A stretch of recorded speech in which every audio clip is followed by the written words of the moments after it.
আগের ভিডিওতে ক্লাস 9-এর এই যে 4 নম্বর চ্যাপ্টার জীববিদ্যা ও মানব কল্যাণ, ঠিক আছে, এই চ্যাপ্টারটা আমরা কমপ্লিট করেছি। আর আজ থেকে স্টার্ট করব 5 নম্বর চ্যাপ্টার, যেটা হচ্ছে পরিবেশ ও তার সম্পদ। ঠিক আছে, তো ফাইনালি আমাদের 4টে চ্যাপ্টার কমপ্লিট হয়ে গেছে।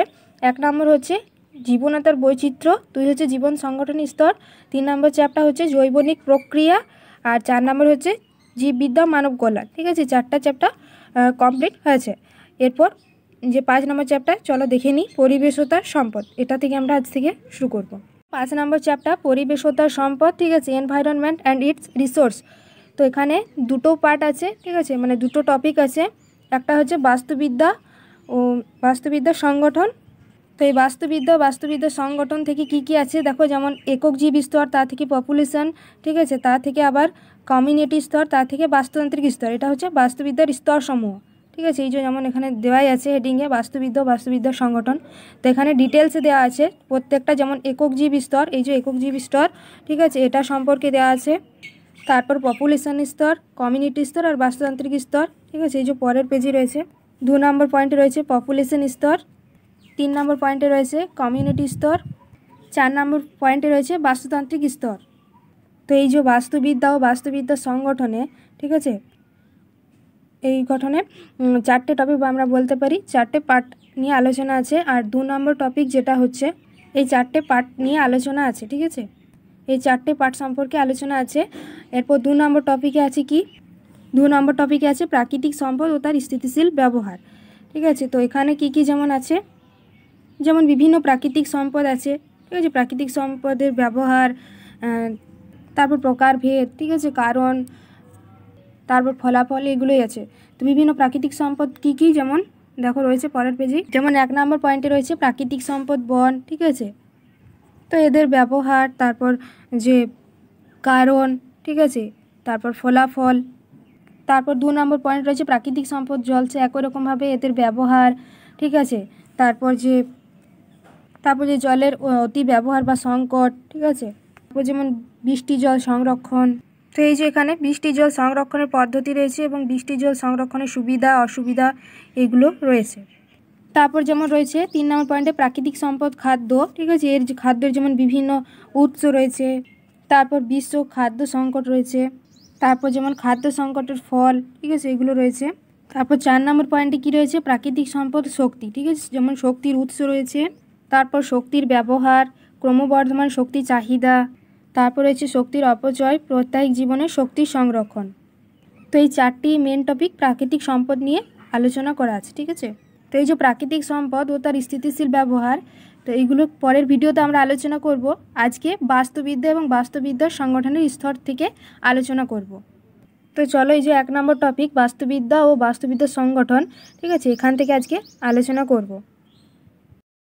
তো বাস্তুবিদ্যা ও বাস্তুবিদ্যার সংগঠন, এটির কটা স্তর রয়েছে, এই যে এটা হচ্ছে বাস্তুবিদ্যার স্তর। ঠিক আছে, 4টে রয়েছে। প্রথমে একক জীব স্তর, তারপর এর থেকে পপুলেশন স্তর, তারপর কমিউনিটি স্তর, ঠিক আছে, তারপর রয়েছে বাস্তুতান্ত্রিক স্তর। এই নিয়ে গঠিত হচ্ছে বাস্তুবিদ্যার স্তর। তো এই যে বাস্তুবিদ্যা মানে যেটা হচ্ছে ইকোলজি, ঠিক আছে, তো এই গ্রিক শব্দ ইকোস বা বাসস্থান, ঠিক আছে, এবং লোগোস শব্দের অর্থ হচ্ছে গান, এর সমন্বয়ে তৈরি হয়েছে। জার্মান বিজ্ঞানী আর্নেস্ট হেকেল 1866 সালে শব্দটি কিন্তু প্রয়োগ করেছিলেন প্রথম। ঠিক আছে, তাহলে কোন বিজ্ঞানী বাস্তুবিদ্যা কথাটি প্রবর্তন করেন, বিজ্ঞানী আর্নেস্ট হেকেল 1866 সালে। তো বাস্তুবিদ্যা কি, জীববিজ্ঞানের যে শাখায় জীব ও তার পারিপার্শ্বিক জড় পরিবেশের আন্তঃক্রিয়া আলোচিত হয় তাকে বাস্তুবিদ্যা বা ইকোলজি বলবো। মানে জীববিজ্ঞানের যে শাখায় জীব তার পারিপার্শ্বিক জড়, ঠিক আছে, জীব এবং তার যে পারিপার্শ্বিক জড় পরিবেশের আন্তঃক্রিয়া আলোচিত হয় তাকে বাস্তুবিদ্যা বা ইকোলজি বলবো।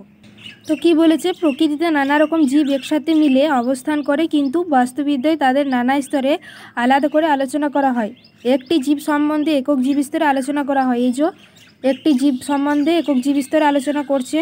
ঠিক আছে, তারপর কি বলছে, একটি প্রজাতি সব যে জীব সম্বন্ধে পপুলেশন স্তরে আমরা জ্ঞান লাভ করি। তাহলে পপুলেশন স্তরটা কি, মানে একটি প্রজাতির জীব, ঠিক আছে, যে স্তরে আমরা আলোচনা করব। একক জীব স্তর কি, শুধুমাত্র একটি জীব সম্পর্কে। ঠিক আছে, আর পপুলেশন স্তর যেটা হচ্ছে একটি প্রজাতি, মানে সমস্ত যে, যেমন একটা মাছ প্রজাতি, তো মাছের বিভিন্ন ধরনের রয়েছে গ্রুপ, তো মাছ তো একটা প্রজাতি, তো সেটাই বলেছি যে পপুলেশন স্তরে একটি প্রজাতির জীব সম্পর্কে যে স্তরে আলোচনা করব সেটা আমরা পপুলেশন বলবো। আর কমিউনিটি স্তর কি? কমিউনিটি স্তর হচ্ছে অনেকগুলি জীবের পপুলেশন সম্বন্ধে জানা যায় কমিউনিটি স্তরে, মানে অনেকগুলি একত্রে যে পপুলেশন রয়েছে সেইগুলোর সম্বন্ধে জানা আছে কমিউনিটি স্তর। আবার কমিউনিটি স্তরটা কি বললাম, যে অনেকগুলি জীবের, ঠিক আছে, অনেকগুলি জীবের পপুলেশন সম্বন্ধে জানা যায় কমিউনিটি স্তরে, মানে অনেকগুলি প্রজাতির সম্পর্কে, ঠিক আছে। একটা যে কমিউনিটি স্তর কি, একটা অনেকগুলি প্রজাতি মিলে যে সম্পর্কে আমরা যে স্তরে আলোচনা করব সেটা হচ্ছে কমিউনিটি স্তর।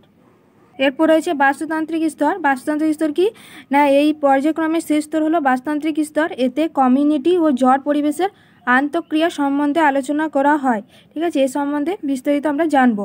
তাহলে আমরা কি বললাম, যে একক জীব স্তর কি, একটি জীব সম্পর্কে যেটা আলোচনা করব সেটা একক জীব স্তর।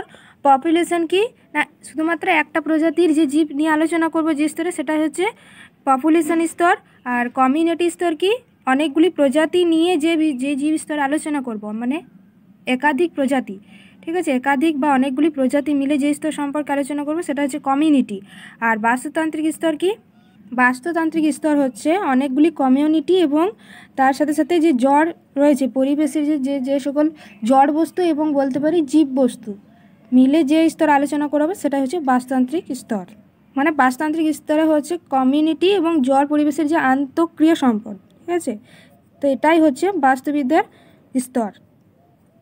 প্রথমে আমরা একক জীব স্তর, ইন্ডিভিজুয়াল লেভেল, ঠিক আছে, এই সম্পর্কে আলোচনা করব। তো কি বলেছে, জীব হলো বাস্তুতন্ত্রের ক্ষুদ্রতম জৈব একক, ঠিক আছে। জীব হলো বাস্তুতন্ত্রের ক্ষুদ্রতম জৈব একক, কিন্তু কোনো জীব পরিবেশে একা নিজের ইচ্ছা অনুযায়ী বাঁচতে পারে না। তো কোনো জীব কিন্তু একা পরিবেশে বাঁচতে পারবে না, ঠিক আছে। একটা জীব যদি থাকে সে পরিবেশের মধ্যে একা কোনোদিনই বাঁচতে পারবে, তার জন্য কি থাকবে, যেমন পরিবেশের কিছু জড় উপাদান থাকবে, আলো, আর্দ্রতা, তাপমাত্রা স্থানভেদে বিভিন্ন হয়। তো এই অনুযায়ী জীবকে মানিয়ে বা অভিহিত হয়ে চলতে হয়। পরিবেশের এই ভৌত বা অজীবীয় শর্তগুলির সঙ্গে জীবের অভিযোজন নানাভাবে হয়ে থাকে। তো এখানে আমরা একটি জীব সম্পর্কেই পড়ছি, ঠিক আছে।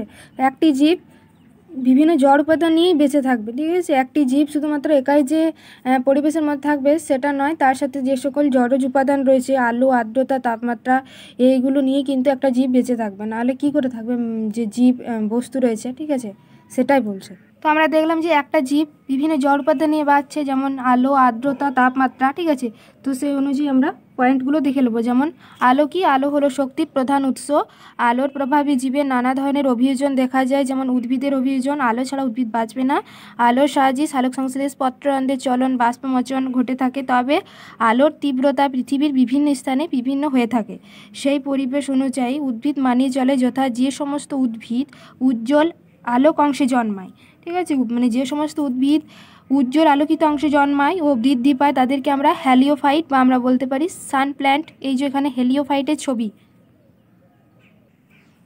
তো দেখো কি বলেছে, এদের পাতাগুলি ছোট, ক্লোরোফিল ঘনত্ব কম, ঠিক আছে।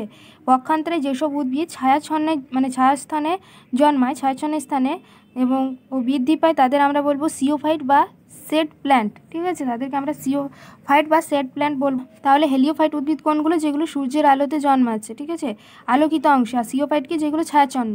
তো আলোকিত অংশে কোন কোন উদ্ভিদ, যেমন এখানে দেখো সূর্যমুখী ফুলের ছবি দেওয়া আছে, এটা হচ্ছে হেলিওফাইট উদ্ভিদ বা আমরা বলতে পারি যেটা সান প্ল্যান্ট, মানে আলোতে জন্মাচ্ছে। সূর্যমুখী, টমেটো হলো হেলিওফাইট, ঠিক আছে, এগুলো আলোর মাধ্যমে জন্মাচ্ছে আর আলোর মাধ্যমে জন্মাচ্ছে। আর যে কচু মস, এই যে কচু গাছ আমরা দেখেছি প্রত্যেকে, কচু মস, এইগুলো ছায়াচ্ছন্ন অঞ্চলে কিন্তু জন্মায়, ঠিক আছে, সেইগুলো আমরা সিওফাইট বা সেড প্ল্যান্ট বলবো।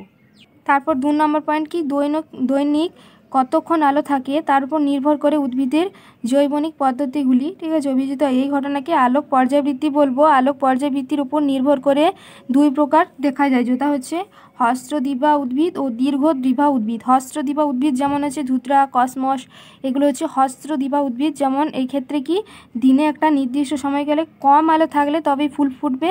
আবার দীর্ঘদ্বিভা উদ্ভিদের ক্ষেত্রে যেমন সর্ষে, মূলো, এই ক্ষেত্রে কি, মানে সময়কালে বেশি আলো থাকলে তবেই ফুল ফুটবে। তো আগেরটা দেখলাম আমরা কি, আলোতে জন্মাচ্ছে এবং ছায়াচ্ছন্ন, ঠিক আছে। এবারে দেখছি আমরা যে আলোর মধ্যে কম আলোতে এবং বেশি আলোতেও কিছু কিছু উদ্ভিদ আছে যে জন্মায়, ঠিক ঠিক আছে। কম আলোতে আমরা বলবো হস্রদ্বীপা, যেমন ধুতরা, কসমস এগুলো কম আলোতে জন্মায়। আর বেশি আলোতে কোনগুলো, যেমন দীর্ঘদ্বীপা, সর্ষে, মূলো এগুলো বেশি আলোতে জন্মায়। ঠিক আছে। তো আমরা উদ্ভিদের আলোর অভিযোজন সম্পর্কে দেখলাম, এরপর দেখব প্রাণীর আলোর অভিযোজন সম্পর্কে। ঠিক আছে। কী বলেছে দেখো, আলোর যে উপস্থিতি, আলোর উপস্থিতি অনুপস্থিতির ওপর প্রাণীর বিভিন্ন রকম অভিযোজনগত বৈশিষ্ট্য লক্ষ্য করা যায়। যেমন কিছু পাখি অধিক আলোতে প্রজননের জন্য অভিযোজিত হয় এবং আলোর পরিমাণ বাড়লে এদের জননাঙ্গ উদ্দীপিত হয়। 2 নম্বর কি, অধিক সূর্যালোকজনিত ক্ষতির থেকে রক্ষা করার জন্য প্রাণীদেহে অতিরিক্ত রঙ্গক মানুষের ক্ষেত্রে যেমন মেলানিন সৃষ্টি হয়। তারপর 3 নম্বর কি, যেমন ইল, স্যামন প্রভৃতি মাছের পরিযানের গতিপথ আলোর পরিপ্রেক্ষিতে অভিযোজিত হয়। 4 নম্বর পয়েন্ট কি, জু প্ল্যাঙ্কটন সূর্যালোকের উপস্থিতিতে জলের উপরিতলে চলে আসে। আলোর দ্বারা এইরূপ প্রাণীর দৈনিক আচরণের নিয়ন্ত্রণকে আমরা বলবো সার্কেডিয়ান পর্যায়বৃত্তি। তো প্রাণীর যে আলোর অভিযোজন, এটা কি জানলাম, যে যে কম আলোতে বেশি আলোতে জন্মাচ্ছে। ঠিক আছে। যে মানে আলোর উপস্থিতিতে রয়েছে, তারপর আলোর অনুপস্থিতিতে, মানে যেমন বলতে পারি, তো আমরা বলতে পারি যেমন কিছু পাখি রয়েছে। ঠিক আছে। কিছু পাখি অধিক আলোতে প্রজননের জন্য অভিযোজিত হচ্ছে, তারপর আলোর পরিমাণ বাড়লে এদের জননাঙ্গ উদ্দীপিত হয়। তারপর অধিক সূর্য যে লোকজনিত তা ক্ষতি রক্ষা থেকে প্রাণীদের অতিরিক্ত রঙ্গক থাকে, যেটা মানুষের ত্বকে রয়েছে মেলানিন। ঠিক আছে। মেলানিনটা সৃষ্টি কখন, যখন অতিরিক্ত কি হচ্ছে আলো, সে আলো আমাদের যে ত্বকের মধ্যে পড়ছে। ঠিক আছে। সেই মেলানিন তৈরি করছে, যাতে ওই আলোর মধ্যে যে ইউভি রশ্মি, সেটা ক্ষতিকর যে রশ্মিটা, সেই হাত থেকে আমাদের মেলানিন রক্ষা করছে।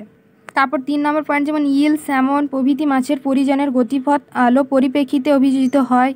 ঠিক আছে। তারপর 4 নম্বর পয়েন্ট রয়েছে, পুকুরের জু প্ল্যাঙ্কটন সূর্যালোকের উপস্থিত জলের উপরিতলে চলে আসে।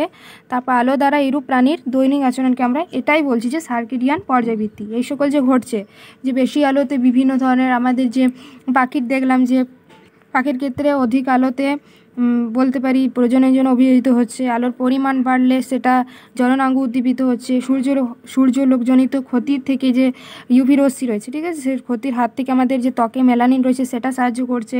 তার বিভিন্ন মাছ, ইল, স্যামন প্রভৃতি মাছের পরিজনের যে আলোর প্রকৃতিতে অভিযোজিত হচ্ছে। তারপর পুকুরের জু প্ল্যাঙ্কটন, ঠিক আছে, পুকুরে যে সকল প্রাণী মানে ক্ষুদ্র ক্ষুদ্র যে অণুবীক্ষণিক প্রাণীগুলো রয়েছে, বলতে পারি জীব বা প্রাণী, তো সেই তাদের উপর সূর্যালোকে বুঝতে জলের উপরিতলে চলে আসছে। এই যে বিভিন্ন আচরণগত আমরা দেখছি, ঠিক আছে, যে অভিযোজন দেখছি, তো সেটাই হচ্ছে, তো সেটাকে আমরা বলছি যে সার্কেডিয়ান পর্যায়বৃত্তি।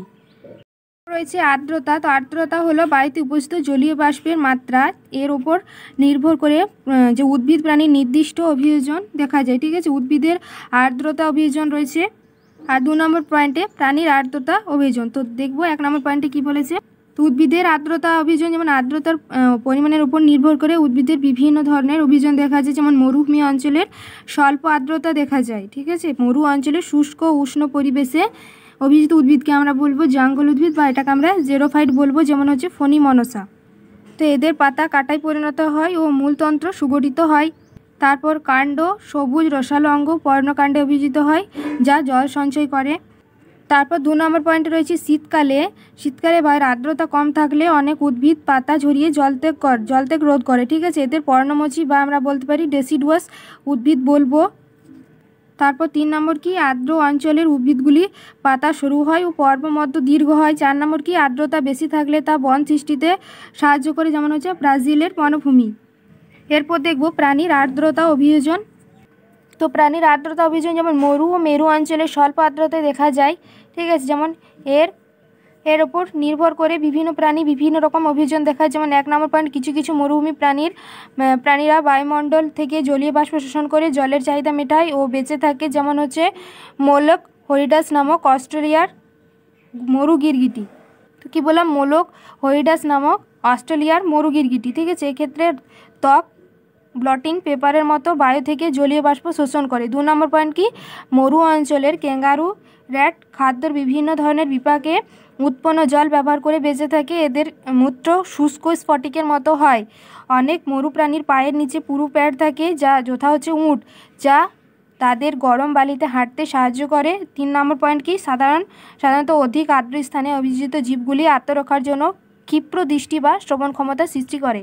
তো এইগুলো হচ্ছে কি প্রাণীর আর্দ্রতা অভিযোজন। ঠিক আছে। এরপর দেখব তাপমাত্রা। তো তাপমাত্রাও সেম, উদ্ভিদের তাপমাত্রা অভিযোজন এবং প্রাণীদের তাপমাত্রা অভিযোজন, ঠিক আছে, দুটো রয়েছে। সব ক্ষেত্রে আমরা দেখলাম উদ্ভিদ এবং প্রাণীদের ক্ষেত্রে। তো তাপমাত্রাও সেম। তাপমাত্রা কি পৃথিবীর তাপমাত্রা বা উষ্ণতা নিরক্ষরেখা থেকে ক্রমশ মেরুর দিকে হ্রাস পায়, তবে সর্বাধিক তাপমাত্রা দেখা যায় ক্রান্তীয় অঞ্চলে, ঠিক আছে। ক্রান্তীয় অঞ্চলে সর্বাধিক তাপমাত্রা দেখতে পাওয়া যায়। সেই অনুযায়ী যে নানাভাবে জীব অভিযোজিত হচ্ছে, এখান থেকে আমরা জানতে পারবো যে উদ্ভিদের তাপমাত্রা অভিযোজনের কী রয়েছে বৈশিষ্ট্য। যেমন তাপমাত্রার উপর নির্ভর করে উদ্ভিদের বিভিন্ন ধরনের বৈশিষ্ট্য দেখা যায়, যার উপর ভিত্তি করে উদ্ভিদকে বিভিন্ন প্রাণী গোষ্ঠীতে বিভক্ত করা যায়। 1 নম্বর পয়েন্ট হচ্ছে উচ্চ তাপমাত্রায় অভিযোজিত উদ্ভিদ। এদের নিরক্ষীয় থেকে ক্রান্তীয় অঞ্চলে দেখা যায়, যেমন এদেরকে আমরা বলবো মেগাথার্ম। তো কি বলবো, উচ্চ তাপমাত্রায় অভিযোজিত উদ্ভিদ নিরক্ষীয় থেকে ক্রান্তীয় অঞ্চলে যায় মেগাথার্ম। রয়েছে মেসোথার্ম কি গ্রীষ্মকালে গরম ও শীতকালে কম তাপমাত্রায় যে স্থানে জন্মায় সেই অঞ্চলে উদ্ভিদকে আমরা মেসোথার্ম বলবো, ঠিক আছে, যেমন অর্ধক্রান্তীয় পর্ণমোচী উদ্ভিদ। তারপর হচ্ছে মাইক্রোথার্ম, খুব ঠান্ডা স্থানে যে সকল উদ্ভিদ অভিযোজিত রয়েছে তাদেরকে মাইক্রোথার্ম বলবো, যেমন হচ্ছে কনিফেরাস উদ্ভিদ, ঠিক আছে, যেমন পাইন। আবার মেরু অঞ্চলে তীব্র শীতে অভিযোজিত উদ্ভিদদেরকে বলবো হেকিস্টোথার্ম, ঠিক আছে, যেগুলো হচ্ছে আলপীয় উদ্ভিদ। তাহলে মেগাথার্ম কি বলবো, নিরক্ষী থেকে ক্রান্তীয় অঞ্চলের। মেসোথার্ম কি বলবো, তাহলে মেসোথার্ম কি গ্রীষ্মকালে গরম ও শীতকালে কম তাপমাত্রার স্থানে দেখা যায় সেই সব অঞ্চলে উদ্ভিদ মেসোথার্ম, ঠিক আছে। তো এখানে যেমন কি বলেছে মেসোথার্ম, যেমন অর্ধক্রান্তীয় পর্ণমোচী উদ্ভিদ। তারপর মাইক্রোথার্ম কি খুব ঠান্ডা স্থানে অভিযোজিত উদ্ভিদকে মাইক্রোথার্ম বলবো, যেমন হচ্ছে কনিফেরাস উদ্ভিদ। আর হেকিস্টোথার্ম কি বলবো, মেরু অঞ্চলে তীব্র শীতে যে সকল উদ্ভিদে জন্মায়, যেমন হচ্ছে আলপীয় উদ্ভিদ, ঠিক আছে। 2 নম্বর পয়েন্টে রয়েছে তাপমাত্রা হ্রাস বৃদ্ধিতে ফুলের পরিস্ফুটন অভিযোজিত হয়, কে বলবো থার্মোনেস্টি, ঠিক আছে। তাপমাত্রা হ্রাস পেলে টিউলিপ, ক্রোকাস প্রভৃতি ফুলগুলি পাপড়ি বন্ধ হয়ে যায়, মানে তাপমাত্রার উপর নির্ভরশীল, ঠিক আছে। তাপমাত্রা হ্রাস বৃদ্ধিতে যে ফুলের পরিস্ফুটন হচ্ছে সেটাই হচ্ছে থার্মোনেস্টি। তো দেখব প্রাণীর তাপমাত্রা অভিযোজন। প্রাণী জগতে তাপমাত্রার পরিপ্রেক্ষিতে বিভিন্ন প্রকার অভিযোজন দেখা যায়। যেমন 1 নম্বর পয়েন্ট রয়েছে শীতকালে খাদ্যের যোগান কম হয় বলে অনেক প্রাণীর বিপাক হার কমে নিষ্ক্রিয় হয়ে যায়, একে শীতঘুম বা আমরা বলবো হাইবারনেশন, ঠিক আছে, একে শীতঘুম বা হাইবারনেশন বলবো। যেমন মেরু ভাল্লুক, ব্যাঙ প্রভৃতি দেখা যায়। তারপর 2 নম্বর পয়েন্ট রয়েছে গ্রীষ্মকালে প্রচণ্ড উত্তাপে জলের অপচয় রুখতে গরম থেকে বাঁচতে অনেক প্রাণী নিষ্ক্রিয় হয়ে থাকে, একে বলবো গ্রীষ্মঘুম বা এস্টিভেশন, যেমন কুমির, কচ্ছপ প্রভৃতি প্রাণীতে দেখা যায়। তারপর 3 নম্বর পয়েন্ট রয়েছে কি উচ্চ তাপমাত্রায় দোদকে ঘন রঙ্গক সৃষ্টি, একে আমরা বলবো গ্লগারের নিয়ম, ঠিক আছে, যেমন হচ্ছে হাইলা নামক ব্যাঙে দেখা যায়। তারপর 4 নম্বর পয়েন্ট কি 4 নম্বর পয়েন্ট রয়েছে শীতের দেশে প্রাণীদের আকার বৃদ্ধি পায়, একে আমরা বার্গম্যানের নিয়ম বলবো, যেমন হচ্ছে সুমেরু অঞ্চলের স্বামী গোষ্ঠীর মানুষ আকারে নিরক্ষীয় অঞ্চলের তুলনায় অনেক বড় হয়, ঠিক আছে। তারপর 5 নম্বর পয়েন্ট আছে শীতকালে শীতপ্রধান অঞ্চলের প্রাণীরা যে কান, লেজ প্রভৃতি যে ক্রান্তীয় দেহাংশ উষ্ণ অঞ্চলের তুলনায় ছোট হয়ে যায়, একে আমরা বলবো অ্যালেনের নিয়ম। তাহলে শীত ঘুমকে বলবো হাইবারনেশন, যেমন মেরু ভাল্লুক, ব্যাঙ এরা শীত ঘুম করে থাকে। গ্রীষ্ম ঘুমকে বলবো আমরা অ্যাস্টিভেশন, যেমন কুমির, কচ্ছপ এগুলো কিন্তু গ্রীষ্মকালে কি করবে, এগুলো গ্রীষ্মকালে নিষ্ক্রিয় থাকবে, ঠিক আছে। বিভিন্ন যে অতিরিক্ত তাপমাত্রা যে উত্তাপে, ঠিক আছে, অতি উত্তাপে তারা গ্রীষ্মকালে নিষ্ক্রিয় অবস্থায় থাকবে, মানে গ্রীষ্মকাল থেকে এরা বাঁচতে চায় সেটাই, ঠিক আছে, যেমন কুমির, কচ্ছপ। আর গ্লোগারের নিয়ম কি, গ্লোগারের নিয়ম হচ্ছে অতি উচ্চ তাপে মানে উচ্চ তাপমাত্রায় দেহ থেকে রঙ্গক সৃষ্টি, সেটা হচ্ছে গ্লোগারের নিয়ম, যেমন হাইলা নামক ব্যাঙে দেখা যায়, ঠিক আছে। আর বার্গম্যানের নিয়ম কি, যেটা হচ্ছে শীতের দেশে প্রাণীদের আকার বৃদ্ধি পায়, সেটা হচ্ছে বার্গম্যানের নিয়ম, যেমন সুমেরু অঞ্চলের স্বামী গোষ্ঠীর মানুষ আকারে নিরক্ষীয় অঞ্চলের তুলনায় অনেক বড় হয়, ঠিক আছে, সেটা হচ্ছে বার্গম্যানের নিয়ম। আর আরেকটা হচ্ছে যেটা হচ্ছে অ্যালেনের নিয়ম, সেটা শীতপ্রধান অঞ্চলে প্রাণীর কান, লেজ, ঠিক আছে, প্রভৃতি ক্রান্তীয় দেহাংশ উষ্ণ অঞ্চলের প্রাণীর তুলনায় অনেক ছোট হয়ে যায়, তো সেটাই হচ্ছে অ্যালেনের নিয়ম। বার্গম্যানের নিয়ম হচ্ছে কি, বার্গম্যান হচ্ছে শীতের দেশে প্রাণীদের আকার বৃদ্ধি, আর অ্যালেনের মানে হচ্ছে শীতপ্রধান অঞ্চলে প্রাণীর কান, লেজ প্রভৃতি ক্রান্তীয় দেহাংশ উষ্ণ অঞ্চলের তুলনায় ছোট, এটা হচ্ছে অ্যালেনের নিয়ম। তো এটাই ছিল তাপমাত্রা, ঠিক আছে, উদ্ভিদের তাপমাত্রা অভিযোজন এবং প্রাণীর তাপমাত্রা অভিযোজন। তো আমরা একক জীবস্তর সম্পর্কে জানলাম, ঠিক আছে। একক জীবস্তর কী কী নিয়ে গঠিত, বিভিন্ন জড় পদার্থ যেমন আলো, আর্দ্রতা, তাপমাত্রায় 3টি, ঠিক আছে, 3টি প্রধান জড়স্তর নিয়ে একক যে একটি জীব বেঁচে থাকতে পারে, তো সেটাই বলেছে। তো আলোর ক্ষেত্রে যেমন হচ্ছে উদ্ভিদ আলো অভিযোজন, প্রাণী আলো অভিযোজন, একই রকমভাবে আর্দ্রতার ক্ষেত্রে উদ্ভিদের আর্দ্রতা অভিযোজন, প্রাণীদের আর্দ্রতা অভিযোজন, ঠিক আছে। একই রকমভাবে যে তাপমাত্রা দেখলাম, তাপমাত্রার ক্ষেত্রেও উদ্ভিদের তাপমাত্রা অভিযোজন এবং প্রাণীর তাপমাত্রা অভিযোজন, ঠিক আছে। প্রত্যেক ক্ষেত্রে আমরা উদ্ভিদ এবং প্রাণীর ক্ষেত্রে দেখলাম। এরপর কি রয়েছে দেখো, এরপর যে সেকেন্ড স্তর সেটা হচ্ছে পপুলেশন স্তর। তো চলো সেটা দেখে নিই। পপুলেশন স্তর রয়েছে 2 নম্বর পয়েন্টে। তো পপুলেশন স্তর, পপুলেশন লেভেলে কি বলেছে, একটি প্রজাতির অনেক জীব একত্রে পরিবেশে থাকে, একে বলে পপুলেশন। পরিবেশে বিন্যস্ত পপুলেশনও হলো বস্তুবিদ্যা অধ্যয়নের ওপর একটি স্তর। একটি জীব প্রজাতি সংক্রান্ত বস্তুবিদ্যাকে বলে পপুলেশন ইকোলজি, বা আমরা বলতে পারি অটো ইকোলজি। এই সম্বন্ধে আমরা এখন জানবো। পপুলেশন বা জনসংখ্যা, ঠিক আছে, একটি নির্দিষ্ট অঞ্চলে নির্দিষ্ট সময়ে বসবাসকারী একই প্রজাতির জীবগুলির সমষ্টিকে আমরা পপুলেশন বা জনসংখ্যা বলবো। তো পপুলেশনে 1 নম্বর আছে পপুলেশনের ধারণা, 2 নম্বরে আছে পপুলেশন বৃদ্ধি নিয়ন্ত্রক শর্তাবলী। তো পপুলেশনের আকার ও ঘনত্ব। পপুলেশনের একটি নির্দিষ্ট আকার আছে। এই আকার হলো একটি বাসস্থানে বসবাসকারী একটি প্রজাতির সমস্ত জীবের সংখ্যা পপুলেশনের আকার ঘনত্ব দিয়ে প্রকাশ করা হয়, ঠিক আছে। কোনো একটি নির্দিষ্ট সময়ে কোনো একটি নির্দিষ্ট ভৌগোলিক অঞ্চলের একক ক্ষেত্রে বসবাসকারী একক পপুলেশনের অন্তর্গত জীবের সংখ্যাকে আমরা পপুলেশন ঘনত্ব বলবো। পপুলেশন ঘনত্ব ইকুয়াল টু কী হবে, জীব সংখ্যা বাই বাসস্থান। তো পপুলেশন ঘনত্ব কি, পপুলেশন ঘনত্ব ইকুয়াল টু জীব সংখ্যা বাই বাসস্থান, ঠিক আছে। তো এই বয়স সংক্রান্ত গঠনে দেখো, একটি পপুলেশনে বিভিন্ন বয়সের জীব একত্রে বসবাস করে, যেমন শিশু, জনন পূর্ব, ঠিক আছে। এই যে ছবিটা, এটা প্রথমে রয়েছে শিশু, ঠিক আছে, বয়স পিরামিড। তো এটা হচ্ছে শিশু, জনন পূর্ব, তারপরে হচ্ছে পরিণত, জনন বরত, এই যে এটা হচ্ছে পরিণত জনন বরত, তারপরে হচ্ছে বৃদ্ধ, জনন পশ্চাৎ, এই যে বৃদ্ধ হচ্ছে জনন পশ্চাৎ। তো এইভাবে একটা পিরামিড গঠিত হয়েছে, ঠিক আছে। প্রথমে শিশু, তারপর পরিণত, তারপর বৃদ্ধ। এই 3 বয়সের জীব মিলে পপুলেশনের বয়স পিরামিড গঠিত। এরপর 3 নম্বর পয়েন্ট রয়েছে পপুলেশনের বৃদ্ধি। সময়ের সাথে কোনো নির্দিষ্ট অঞ্চলে পপুলেশনের ঘনত্ব তথা আকারের পরিবর্তনকে বলা হয় পপুলেশনের বৃদ্ধি।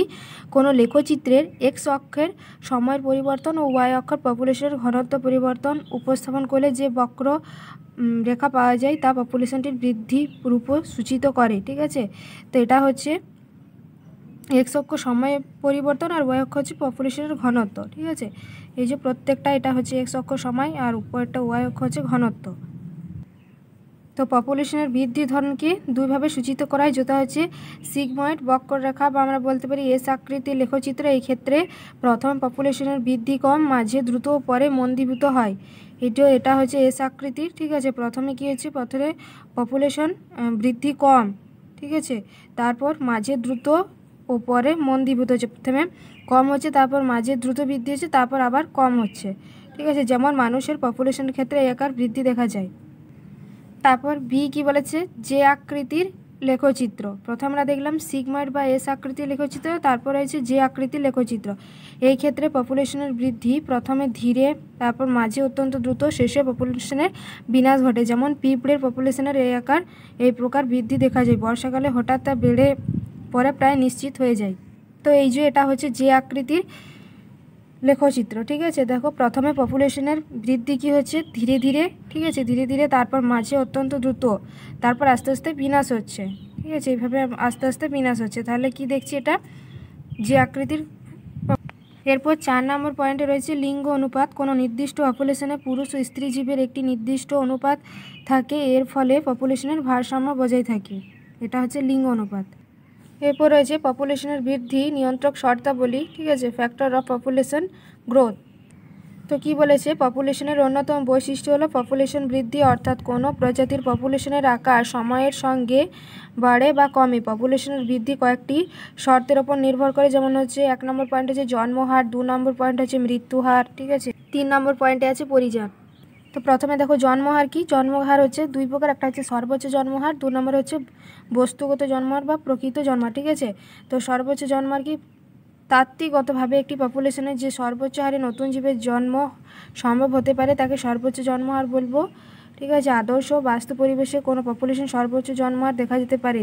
বি হচ্ছে বস্তুগত জন্মহার বা প্রকৃত জন্মহার। প্রকৃতিতে একটি পপুলেশনে প্রকৃতপক্ষে যে হারে নতুন জীবের জন্ম হয় তাকে বস্তুগত বা প্রকৃত জন্মহার বলে। প্রাকৃতিক প্রতিকূলতার জন্য বস্তুগত জন্মহার সাধারণত সর্বোচ্চ জন্মহারের থেকে কম হয়। তো কি প্রাকৃতিক প্রতিকূলতার জন্য বস্তুগত জন্মহার সাধারণ সর্বোচ্চ জন্মহারের থেকে কম হয়। ঠিক আছে, তাহলে কি বললাম, বাস্তুগত জন্মহার সর্বোচ্চ জন্মহারের থেকে কম হয়।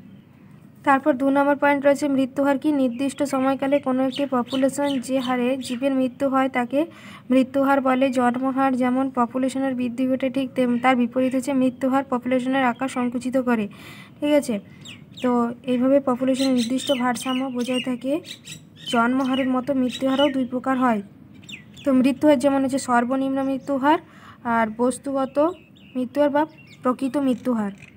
তো সর্বনিম্ন মৃত্যুহার কাকে বলবো, তাত্ত্বিকভাবে একটি পপুলেশনে যে সর্বনিম্ন এবং স্থির হারে জীবের মৃত্যু ঘটে তাকে আমরা সর্বনিম্ন মৃত্যুহার বলবো। বাস্তুগত মৃত্যুহার বা প্রকৃত মৃত্যুর কাকে বলে, প্রকৃতিতে উপস্থিত একটি পপুলেশনে প্রকৃতপক্ষে যে হারে জীবের মৃত্যু হয় তাকে আমরা বাস্তুগত মৃত্যুহার বা প্রকৃত মৃত্যুহার বলবো। বাস্তুগত মৃত্যুহারের মান সর্বনিম্ন মৃত্যুহারের থেকে সাধারণত বেশি হয়। তো এখানে জন্মহারের ক্ষেত্রে কী দেখলাম, বাস্তুগত জন্মহার সাধারণত সর্বোচ্চ জন্মহারের থেকে কম হয়, আর বাস্তুগত মৃত্যুহারের মান সর্বনিম্ন মৃত্যুহারের থেকে সাধারণত বেশি হয়। তো জন্মহারকে কী লিখব, জন্মহার n=ND/T। ঠিক আছে, n দিয়ে ডিনোট করবো capital letter small letter n capital letter d by small letter t। তাহলে n=ND/T। আর মৃত্যুহার কি, capital letter m small letter m capital letter d by small t। তাহলে মৃত্যুহার হয়ে যাবে m=MD/T। এরপর রয়েছে পরিযান। ঠিক আছে, কী বলেছে, প্রাকৃতিক, অর্থনৈতিক বা রাজনৈতিক কারণে কোনো পপুলেশন থেকে জীব অন্যত্র স্থায়ীভাবে চলে গেলে তাকে পরিযান বলবো। পরিযান 2 রকমের হয়, একটা হচ্ছে অভিবাসন, বি হচ্ছে প্রবাসন। অভিবাসন কি, কোনো অঞ্চলে অন্য অঞ্চলের একই প্রজাতির জীবের আগমন হলো অভিবাসন। এর ফলে পপুলেশনের আকার বৃদ্ধি পায়। ঠিক আছে, কোনো অঞ্চলে অন্য অঞ্চলের একই প্রজাতির জীবের আগমন হলো অভিবাসন, এর ফলে পপুলেশনের আকার বৃদ্ধি পায়। প্রবাসন কি, কোনো অঞ্চল ত্যাগ করে অন্য অঞ্চলে স্থায়ীভাবে কোনো জীবের গমন হলো প্রবাসন। ঠিক আছে, ফলে পপুলেশনের আকার হ্রাস পায়। তো এই যে এখানে 4টা পপুলেশনের বৃদ্ধি নিয়ন্ত্রক শর্তাবলী। ঠিক আছে, তো এই যে জন্মহার, মৃত্যুহার, অভিবাসন আর প্রবাসন। ঠিক আছে, জন্মহার কি, যে অত্যাধিকারে যে ঘনত্ব যে সর্বোচ্চ যত জন্মহার হচ্ছে। ঠিক আছে, মানে একটা পপুলেশনে প্রকৃতপক্ষে যে হারে জন্মহার হচ্ছে সেটা হচ্ছে জন্মহার। মৃত্যুহার কি, একটি পপুলেশনে প্রকৃতপক্ষে যত হারে মৃত্যু হচ্ছে সেটা হচ্ছে মৃত্যুহার। অভিবাসন কি বললাম, কোনো অঞ্চলের অন্য অঞ্চলের একই প্রজাতি জীবের আগমন হচ্ছে অভিবাসন। ঠিক আছে, কোনো অঞ্চল থেকে এক অঞ্চলে আগমন হচ্ছে, ভরাট হচ্ছে। ঠিক আছে, সেটা হচ্ছে অভিবাসন। আর প্রবাসন তার উল্টো, মানে ত্যাগ করছে, সেখান থেকে খালি হচ্ছে। ঠিক আছে, সেই জায়গা বা বসতি থেকে গমন করছে, তো সেটা হচ্ছে প্রবাসন। তো এই ছিল পপুলেশন স্তর। ঠিক আছে, হয়েছে কমিউনিটি স্তর বা আমরা বলতে পারি কমিউনিটি লেভেল। ঠিক আছে, যেটাকে আমরা বলছি সম্প্রদায়। তো কি, কোনো একটি অঞ্চলে অসংখ্য জীব প্রজাতির পপুলেশন একত্রে বিন্যস্ত থাকে, এরা পরস্পরকে সাহায্য করে, শত্রুতা করে, একে বলে আন্তঃক্রিয়া। এভাবে নানান আন্তঃক্রিয়া করে তারা বেঁচে থাকে। এরকম একসাথে বসবাসকারী আন্তঃক্রিয়াশীল পপুলেশনকে ওই বস্তু অঞ্চলের কমিউনিটি বলে অভিহিত করা হয়। কমিউনিটি সম্পর্কিত বাস্তুবিদ্যাকে বলে কমিউনিটি ইকোলজি বা সিনোইকোলজি। ঠিক আছে, কমিউনিটি সম্পর্কিত বাস্তুবিদ্যায় কী বলবো, কমিউনিটি ইকোলজি বা সিনোইকোলজি।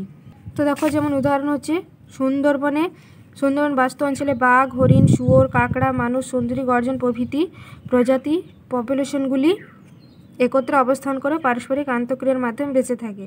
এরপর হচ্ছে কমিউনিটি। ঠিক আছে, কমিউনিটির সংজ্ঞাটা দেওয়া আছে, একটি নির্দিষ্ট অঞ্চলে বিন্যস্ত সবগুলি জীবিত প্রজাতি পপুলেশনের ও তাদের আন্তঃক্রিয়াকে কমিউনিটি বলবো। তাহলে কি, কমিউনিটি কাকে বলবো, একটি নির্দিষ্ট অঞ্চলে বিন্যস্ত সবগুলি জীবিত প্রজাতি পপুলেশন ও তাদের আন্তঃক্রিয়াকে কমিউনিটি বলবো। এরপর রয়েছে কমিউনিটির বৈশিষ্ট্য কী কী, দেখো, যেমন আধিপত্য, পুষ্টিগত গঠন, প্রজাতির সমন্বয়, উৎপত্তি ও বিকাশ। ঠিক আছে, আধিপত্য কি, প্রত্যেক কমিউনিটিতে সব প্রজাতি কার্যগতভাবে সমান গুরুত্বপূর্ণ নয়। কমিউনিটির প্রকৃতি নির্ধারণ করে কয়েকটি মাত্র প্রজাতি, ওই প্রজাতিগুলির হলো প্রভাবশালী প্রজাতি। তো এই প্রভাবশালী প্রজাতি বা বলতে পারি ডমিনেন্ট। পুষ্টিগত গঠন কি না, কমিউনিটিতে সমস্ত প্রজাতির নির্দিষ্ট পুষ্টিগত স্থান রয়েছে, যেমন অটোট্রফ বা স্বভোজী রয়েছে, খাদ্য তৈরি করে, এবং পরভোজী যেটা পরভোজী প্রাণী তা গ্রহণ করে। ঠিক আছে, তাহলে বিয়োজক আবার জীবের মৃত্যুর পর পুষ্টি উপাদানকে প্রকৃতিতে ফিরিয়ে দেয়। তো এটাই হচ্ছে পুষ্টিগত গঠন। 3 নম্বর পয়েন্ট রয়েছে প্রজাতির সমন্বয়। তো কি এক, ঠিক আছে, একটি কমিউনিটিতে এক প্রকার স্বভোজী, পরভোজী, বিয়োজক প্রজাতির সমন্বয় দেখা যায়। তাহলে এটা হচ্ছে প্রজাতির সমন্বয়। কি বললাম যে একটি কমিউনিটিতে এক প্রকার স্বভোজী, পরভোজী, বিয়োজক প্রজাতির সমন্বয় দেখা যায়। 4 নম্বর কি উৎপত্তি ও বিকাশ। প্রত্যেক কমিউনিটিতে একটি জীবশূন্য পরিবেশ শুরু হয়, সময়ের সঙ্গে সঙ্গে তার প্রজাতি সমন্বয় বাড়ে ও তা পরিবর্তিত হয়। এই প্রজাতি সমন্বয় পরিবর্তনকে আমরা বলবো সাকসেশন। তাহলে কি বললাম, একই প্রজাতির সমন্বয়ের পরিবর্তনকে আমরা বলছি সাকসেশন, মানে সময়ের সঙ্গে, ঠিক আছে, সময়ের সঙ্গে সঙ্গে তার প্রজাতির সমন্বয় বাড়ছে বা পরিবর্তিত হচ্ছে, এই প্রজাতির সমন্বয়কে পরিবর্তনকে বলবো আমরা সাকসেশন। এরপর দেখব কমিউনিটির আন্তঃক্রিয়া সমূহ। তো কি বলেছে, কমিউনিটি হলো আন্তঃক্রিয়াশীল বিভিন্ন পপুলেশনের সমষ্টি। বাস্তুতন্ত্রে এই পপুলেশনগুলির মধ্যে খাদ্য সংগ্রহের পদ্ধতি, বাসস্থান, প্রজনন প্রভৃতি নিয়ে আন্তঃক্রিয়া বা মিথস্ক্রিয়া সংঘটিত হয়। কমিউনিটির স্তরে সম্ভাব্য আন্তঃক্রিয়াগুলি নিচে বিস্তারিতভাবে আলোচনা রয়েছে। যেমন প্রতিযোগিতা। তো প্রতিযোগিতা কি, একটি বাসস্থানে থাকার জায়গা সীমিত হওয়ার জন্য আলো, খাদ্য ও অন্য সম্পদের জন্য অনবরত প্রতিযোগিতা চলে। এই পারস্পরিক প্রতিযোগিতা প্রত্যেকটি প্রতিযোগিতার পপুলেশনের আকার নির্ধারণে গুরুত্বপূর্ণ ভূমিকা নেয়। এটি একটি ঋণাত্মক, ঠিক আছে, সন্নিবেশ। মানে এটাতে হচ্ছে যে একটি বাসস্থান থাকা বা সীমিতর জন্য যে আলো, খাদ্য, অন্য সম্পদের প্রয়োজন, ঠিক আছে, সেটা কি পারস্পরিক প্রতিযোগিতা প্রত্যেকটি যেটা গুরুত্বপূর্ণ ভূমিকা নেয়, ঠিক আছে। যেমন হচ্ছে ঋণাত্মক কেন, কারণ এটা প্রতিযোগিতা, ঠিক আছে, একে অপরের সাথে প্রতিযোগিতা হচ্ছে। তো এটা 3 প্রকার। যেমন একটা হচ্ছে বিরোধমূলক প্রতিযোগিতা। এই আন্তঃক্রিয়ার একটি প্রজাতি জীব সরাসরি অপর কোনো প্রজাতি জীবকে খাদ্য বা বাসস্থানের জন্য বাধা দেয়। যেমন সিংহ তার শিকার করা খাদ্য থেকে হায়না বা চিতাকে তাড়ায়। ঝাউ গাছ তার চারপাশে অন্য কোনো প্রজাতির উদ্ভিদ বৃদ্ধি রোধ করতে বিশেষ রাসায়নিক পদার্থ ক্ষরণ করে। তো এটা হচ্ছে বিরোধমূলক প্রতিযোগিতা, ঠিক আছে, মানে সিংহ তার শিকার করা খাদ্য থেকে হায়না বা চিতাকে তাড়াচ্ছে, এই যে ছবিটা। তারপর বিয়ের থেকে শোষণমূলক প্রতিযোগিতা। একটি প্রজাতির জীব, ঠিক আছে, একটি প্রজাতির জীব অনেক সময় সম্পদের পুরোটাই গ্রহণ করে থাকে, যার ফলে অন্য প্রজাতির জীবের অন্য সেই সম্পদ নিঃশেষিত হয়ে যায়। যেমন একাধিক ব্যাকটেরিয়া কোনো কালচার মাধ্যমে রাখলে দেখা যায় একটি বা দুটি প্রজাতির সব পরিপোষক গ্রহণ করে নিচ্ছে। রয়েছে আপাত প্রতিযোগিতা। কি, এই ক্ষেত্রে দুটি প্রজাতির জীব একই শিকারী দ্বারা খাদ্য হিসেবে গৃহীত হয়, ফলে দুটি জীবই নিজেকে বাঁচাবার চেষ্টায় প্রতিযোগিতা করে। যেমন মরিচ মথের প্রজাতি বিস্টন বিটুলারিয়া এবং বিস্টন কার্বনেরিয়া দুটির পাখির খাদ্য, কিন্তু বেস্টন কার্বনিয়ার বর্ণ কালো, ঠিক আছে, কালো হওয়ায় পরিবেশের কালো ধোঁয়ায় তারা মিশে যেতে পারে। তো এটা হচ্ছে আপাত প্রতিযোগিতা। কি বললাম, দুটি প্রজাতির জীব, ঠিক আছে, দুটি প্রজাতির জীব একই শিকারী দ্বারা খাদ্য হিসেবে গৃহীত হয়। তারপর 2 নম্বর পয়েন্ট রয়েছে শিকার বা খাদ্যক সম্পর্ক। এক জীবের অন্য কোনো জীবকে ধরে হত্যা করে তাকে খাদ্যরূপে গ্রহণ করে, একে শিকার বলে। যেসব জীব শিকারে লিপ্ত হয় তাদের প্রিডেটর বা শিকারী বলে, আর যেসব জীব শিকারী দ্বারা আক্রান্ত হয়ে ভক্ষিত হয় তাদের প্রে বা শিকার বলে। এটি একটি ধনাত্মক ঋণাত্মক আন্তঃক্রিয়া। তো কি, যেসব জীব শিকারে লিপ্ত হয় তাদের প্রিডেটর বা শিকারী বলবো, আর যেসব জীব শিকারী দ্বারা আক্রান্ত হয়ে ভক্ষিত হয় তাদের প্রে বা শিকার বলবো। তো দেখো এখানে খাদ্যঘাতক সম্পর্ক, জেব্রার একটা সিংহ রয়েছে। তো সিংহটা কি, সিংহটা হচ্ছে শিকারী, ঠিক আছে, আর যে যাকে ভক্ষিত করছে জেব্রাটাকে, এটা হচ্ছে শিকার, ঠিক আছে, যাকে ভক্ষিত করছে সেটা শিকার, আর যে ভক্ষিত করছে সেটা হচ্ছে শিকারী। তারপর কি, এই ক্ষেত্রে শিকারী উপকৃত হয় ও শিকার ক্ষতিগ্রস্ত হয়। এই ধরনের আন্তঃক্রিয়ায় একটি প্রজাতির জীব অন্য প্রজাতির জীবকে খাদ্যরূপে স্বীকার করে। এটি কমিউনিটিতে কতগুলি প্রজাতি থাকবে তাও নির্ধারণ করে এই খাদ্যঘাতক সম্পর্ক। উদাহরণ কি, বাজ পাখি ইঁদুরকে মেরে খায়, ঠিক আছে। তারপর সূর্যরশ্মি, কলসপত্রী প্রভৃতি উদ্ভিদ বিশেষ কৌশলের সাহায্যে কীটপতঙ্গকে আকৃষ্ট করে ও তাদের থেকে প্রোটিন সংগ্রহ করে। 3 নম্বর কি, ঠিক একইভাবে ব্যাঙ সাপ ময়ূর দ্বারা ভক্ষিত হয়। তো এগুলো হচ্ছে খাদ্যঘাতক সম্পর্ক। এরপর দেখব পরজীবিতা, ঠিক আছে। কি বলছে, দুটি ভিন্ন প্রজাতির জীবের আন্তঃক্রিয়ায় যখন একটি প্রজাতি অপর থেকে পুষ্টি গ্রহণ করে ক্ষতি করে তখন তাকে পরজীবিতা বলবো। যে জীব নিজে উপকৃত হয় তাকে পরজীবী ও যার ওপর খাদ্য ও বাসস্থানের জন্য নির্ভর করে তাকে পোষক বলবো, ঠিক আছে। এটি একটি ধনাত্মক ঋণাত্মক আন্তঃক্রিয়া প্লাস মাইনাস, ঠিক আছে। পরজীবী 2 প্রকার হয়, একটা হচ্ছে বহিঃপরজীবী আর দুই হচ্ছে আন্তঃপরজীবী। বহিঃপরজীবী এরা পোষক জীবের বাইরে সংলগ্ন হয়ে তার থেকে পুষ্টি নেয়, যেমন মানবদের উকুন মশা।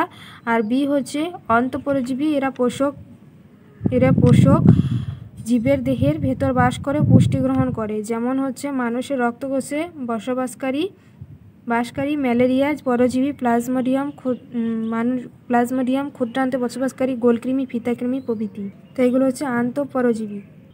এরপর দেখব সহযোগিতা, কোঅপারেশন। এটি সহযোগিতার এক ধরনের ধনাত্মক বা ধনাত্মক নিরপেক্ষ আন্তঃক্রিয়া, ঠিক আছে, যেটা বলছি পজিটিভ আর পজিটিভ জিরো, অর্থাৎ এই ক্ষেত্রে একটি অথবা উভয় জীবের লাভ হয় তবে কারো ক্ষতি হয় না কমিউনিটিতে।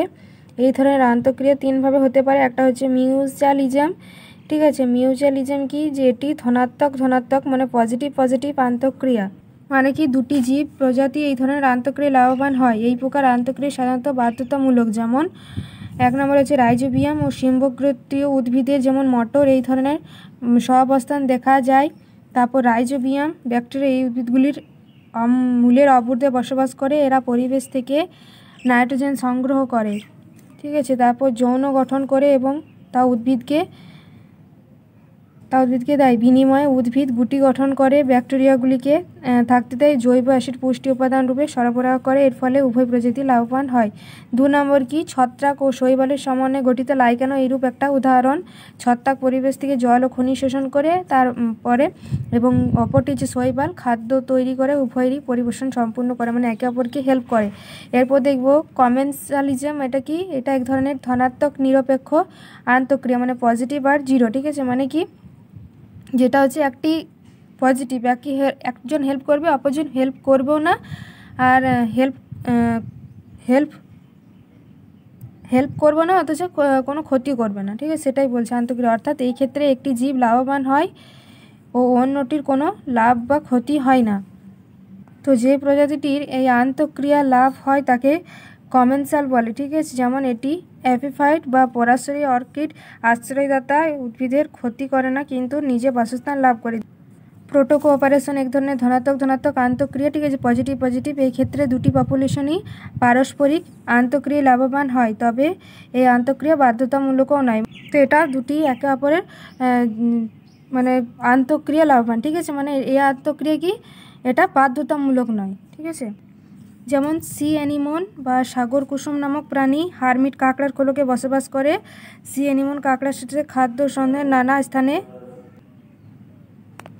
ঠিক আছে, সি অ্যানিমন কাঁকড়ার সাথে খাদ্য সন্ধানে নানা স্থানে যেতে পারে, অপরদিকে শত্রুদের থেকে সি অ্যানিমন কাঁকড়াকে বাঁচায়। 2 নম্বর কি, লাল ঠোঁটে বা হলদে ঠোঁটের অক্সপেকার নামক পাখি গন্ডারের পিঠের ওপর বসে থাকে ও গন্ডারের কানের মধ্যে ঢোকা যোগ পোকা কৃমিকে খেয়ে নেয়, ফলে গন্ডার ও পাখি উভয় উপকৃত হয়। তো এই যে কমিউনিটিতে আন্তঃক্রিয়ার জীব প্রজাতি এখানে দেওয়া রয়েছে, ঠিক আছে। কমিউনিটিতে জীব প্রজাতির আন্তঃক্রিয়ার ধরন, যেমন প্রতিযোগিতার ক্ষেত্রে যে নেগেটিভ, ঠিক আছে, এটা কি সম্পদ নির্দিষ্ট বলে দুটি প্রজাতির জীবই বাধা পায়, ঠিক আছে, দুটি প্রজাতির জীবই বাধা পায়। শিকার কি, শিকার হচ্ছে পজিটিভ আর নেগেটিভ, যেটি শিকারীর পুষ্টি লাভ, শিকারের ক্ষতি হয়, শিকারীর পুষ্টি লাভ ও শিকারের ক্ষতি। পরজীবীতে কি, পজিটিভ আর নেগেটিভ, একটি প্রজাতির লাভ আর অপরটির ক্ষতি, ঠিক আছে। এরপর দেখব সহযোগিতা, যেটা 4 নম্বর পয়েন্টে, সেটা 3 প্রকার হয়ে থাকে, ঠিক আছে, সহযোগিতা। একটা হচ্ছে মিউচুয়ালিজম, যেটা পজিটিভ, মানে কি উভয় প্রজাতি জীবেরই সম্পদগত লাভ এবং সাধারণগত বাধ্যতামূলক, মানে এদেরকে একদম যে একে অপরকে যে সাহায্য বা সহযোগিতা, একদম একে অপরকে হেল্প করতেই হবে, বাধ্যতামূলক। তারপর বি রয়েছে কমেন্সালিজম, যেটা হচ্ছে পজিটিভ বা জিরো, মানে একটি প্রজাতি লাভ, অপরটি লাভ বা ক্ষতি কোনোটিই করে না, ঠিক আছে, তাই এটা জিরো, তাই নিরপেক্ষ, ঠিক আছে। মানে পজিটিভ বা জিরো বলতে কি বোঝাচ্ছে, যে একটি প্রজাতির লাভ এবং অপরটি লাভ ক্ষতি কোনোটাই করছে না। তারপর সি কি রয়েছে, প্রোটোকোঅপারেশন, এটা কি উভয় প্রজাতির জীবেরই সম্পদগত লাভ কিন্তু বাধ্যতামূলক নয়। প্রোটোকোঅপারেশন মানে হচ্ছে পজিটিভ, এটাও, কিন্তু এটা কি একে অপরকে হেল্প তো করবে, কিন্তু এটা বাধ্যতামূলক নয় যে হেল্প করতেই হবে তবে তারা বেঁচে থাকবে, ঠিক আছে। এই মিউচুয়ালিজমে যেমন হেল্প করতেই হবে, তা একে অপরকে সাহায্য করে তাদেরকে যে সম্পদগত যে বলতে পারি বাসস্থান, মানে তাদের তো একে অপরকে হেল্প করে, কিন্তু সেটা বাধ্যতামূলক নয়, ঠিক আছে, যে করতেই হবে। আর মিউচুয়ালিজমের ক্ষেত্রে সেটা বাধ্যতামূলক, একে অপরকে হেল্প করেই তারা যে বাসস্থান বা খাদ্য যোগান দেয়, ঠিক আছে। যেমন লাইকেনের ছত্রাক অংশ খনিজ লবণ শৈবালকে দেয়, আর যে লাইকেনের শৈবাল অংশ রয়েছে সেটা ছত্রাককে কী দেয় না খাদ্য পুষ্টি দেয়, খাদ্য পুষ্টি পরিবেশ দেয়, ঠিক আছে। সেটাই 4 নম্বর পয়েন্ট, যেটা হচ্ছে বাস্তুতান্ত্রিক স্তর, ইকোসিস্টেম লেভেল। তো কী বলেছে, বাস্তুবিদ্যা বা ইকোলজি অধ্যয়নের সবচেয়ে বড় বা জটিল স্তর হচ্ছে বাস্তুতান্ত্রিক বা ইকোসিস্টেম স্তর। ইকোলজির এই বিভাগে প্রকৃতিতে বিন্যস্ত জীব ও জড় পরিবেশের গঠনগত বৈশিষ্ট্য, তাদের মধ্যে শক্তি প্রবাহ ও নানা উপাদানের আদান প্রদান অর্থাৎ তাদের কার্যগত সম্বন্ধ সম্পর্কে জ্ঞান লাভ করা যায়। ব্রিটিশ বিজ্ঞানী আর্থার টানসলে 1935 ইকোসিস্টেম শব্দটি প্রথম প্রণয়ন করেন, ঠিক আছে। বিজ্ঞানী আর্থার টানসলে 1935 সালে। তো দেখো, এই যে বাস্তুতন্ত্রের সঙ্গে কোনো স্থানে বাসরত সমস্ত আন্তঃক্রিয়াশীল জীবগোষ্ঠী ও জড় পরিবেশ নিয়ে গঠিত এককে বাস্তুতন্ত্র বা ইকোসিস্টেম বলবো। তো এখানে বাস্তুতন্ত্রের প্রকারভেদ রয়েছে, দুই প্রকার হয়ে থাকে, একটা হচ্ছে প্রাকৃতিক বাস্তুতন্ত্র, একটা হচ্ছে কৃত্রিম বাস্তুতন্ত্র। প্রাকৃতিক বাস্তুতন্ত্র কি স্বাভাবিক প্রাকৃতিক উপায়ে সৃষ্ট বাস্তুতন্ত্র, এর অন্তর্গত এগুলি সৃষ্টির পেছন মানুষের কোনো ভূমিকা নেই, ঠিক আছে। প্রাকৃতিক বাস্তুতন্ত্র আবার দুই প্রকার, একটা হচ্ছে স্থলজ বাস্তুতন্ত্র, একটা হচ্ছে জলজ বাস্তুতন্ত্র। বি হচ্ছে কৃত্রিম বাস্তুতন্ত্র, মানুষ দ্বারা সৃষ্ট বাস্তুতন্ত্রকে কৃত্রিম বাস্তুতন্ত্র বলে। এই বাস্তুতন্ত্রের সাম্য প্রায়শই বিঘ্নিত, যেমন এটি শস্যক্ষেত্রে বা অ্যাকোয়ারিয়ামের বাস্তুতন্ত্র। এটা হচ্ছে কৃত্রিম, এটা হচ্ছে প্রাকৃতিক, ঠিক আছে। এবার দেখো রয়েছে কি, এরপর রয়েছে যে বাস্তুতন্ত্র বা কমিউনিটি সম্পর্কে বিজ্ঞানী আর্থার টানসলে কমিউনিটি ও বাস্তুতন্ত্র সম্পর্কে সরলভাবে তুলে ধরেন।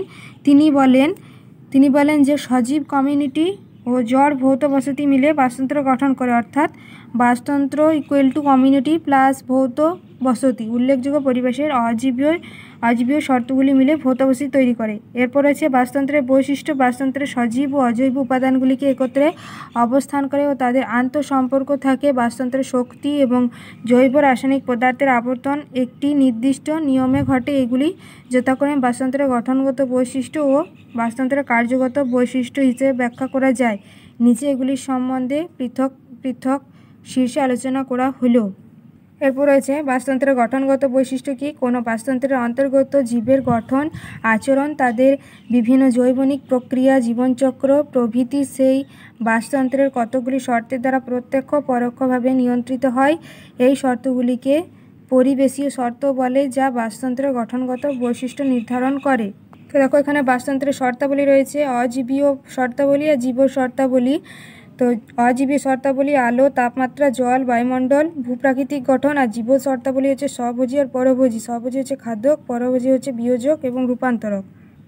তো দেখো, অজীবীয় শর্তাবলী কী কী, বাস্তুতন্ত্রের অজীবীয় শর্তাগুলির মধ্যে প্রধান হলো, তাহলে কী বলবো, আলো, তাপমাত্রা, জল, বায়ুমণ্ডল, ভূপ্রাকৃতিক গঠন, ঠিক আছে। এগুলি বাস্তুতন্ত্রের গঠন নিয়ন্ত্রণে উল্লেখযোগ্য ভূমিকা পালন করে। এগুলি হলো আলো বাস্তুতন্ত্রের শক্তির প্রধান উৎস। জীবের গঠন বহিরাকৃতি বিভিন্ন জৈবনিক প্রক্রিয়া আলো দ্বারা নিয়ন্ত্রিত হয়। 2 হচ্ছে জীবদের বিপাকীয় ক্রিয়া নিয়ন্ত্রণের জন্য নির্দিষ্ট তাপমাত্রা উষ্ণতা প্রয়োজন। 3 হচ্ছে জীবের প্রোটোপ্লাজমের একটি প্রধান উপাদান হলো জল, এই জল জীবের জীবধারণের জন্য অপরিহার্য। 4 হচ্ছে বায়ুমণ্ডল ও ভূপ্রাকৃতিক গঠন কোনো অঞ্চলের জীবের প্রকৃতি ও তাদের বিস্তারকে নিয়ন্ত্রণ করে। তো এগুলো হচ্ছে অজীবীয় শর্তাবলী। 2 নম্বর পয়েন্ট কি, জীব শর্তাবলী, ঠিক আছে। 2 নম্বর পয়েন্ট রয়েছে জীব শর্তাবলী। তো এটা কি বলেছে, দেখো, বাস্তুতন্ত্রের সমস্ত সজীব প্রজাতি সমন্বয় হলো বাস্তুতন্ত্রের জীব শর্তাবলী। বাস্তুতন্ত্রের প্রধান জীব শর্তাবলী বা জৈব উপাদান হলো স্বভোজী, পরভোজী, ঠিক আছে। তো স্বভোজী কি, বাস্তুতন্ত্রে অবস্থিত ক্লোরোফিলযুক্ত এককোষী বা বহুকোষী সমস্ত জীবদের বলে স্বভোজী, যেমন সবুজ উদ্ভিদ, সালোক সংশ্লেষকারী ব্যাকটেরিয়া প্রভৃতি। এরা খাদ্য উৎপাদনে সক্ষম বলে এদের উৎপাদক বা প্রডিউসার বা অটোট্রফ বলা হয়, ঠিক আছে। এরা খাদ্য উৎপাদনে সক্ষম বলে এদের উৎপাদক বা প্রডিউসার বা অটোট্রফ বলবো।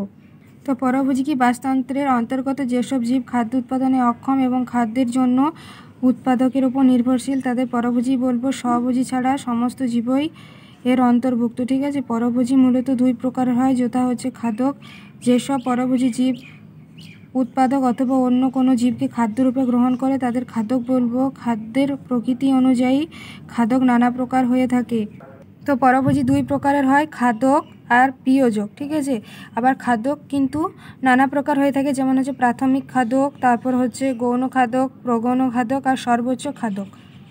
তো প্রাথমিক খাদ্য কাকে বলে? যেসব খাদক প্রত্যক্ষভাবে উৎপাদককে খাদ্যরূপে গ্রহণ করে তাদেরকে প্রাথমিক খাদক বলবো, যেমন গরু, ছাগল, ইঁদুর, ফড়িং প্রভৃতি তৃণভোজী প্রাণী, স্থলজ জলজ কীটপতঙ্গ, শামুক ইত্যাদি। ঠিক আছে। 2 নম্বর হচ্ছে গৌণ খাদক। যেসব খাদক প্রাথমিক খাদকদের ভক্ষণ করে পুষ্টি লাভ করে তাদের গৌণ খাদক বলবো, যেমন ব্যাঙ, টিকটিকি, ছোট পাখি, ছোট মাছ ইত্যাদি। 3 নম্বর হচ্ছে প্রগৌণ খাদক। যেসব খাদক গৌণ খাদকের খাদ্যরূপে গ্রহণ করে পুষ্টি লাভ করে তাদের প্রগৌণ খাদক বলবো, যেমন সাপ, তারপর বড় মাছ। 4 নম্বর হচ্ছে সর্বোচ্চ খাদক। যেসব খাদক প্রধানত প্রগৌণ খাদককে ভক্ষণ করে পুষ্টি সম্পন্ন করে তাদের সর্বোচ্চ খাদক বলবো, যেমন মানুষ, বাঘ, সিংহ, বাজপাখি, কুমির। ঠিক আছে।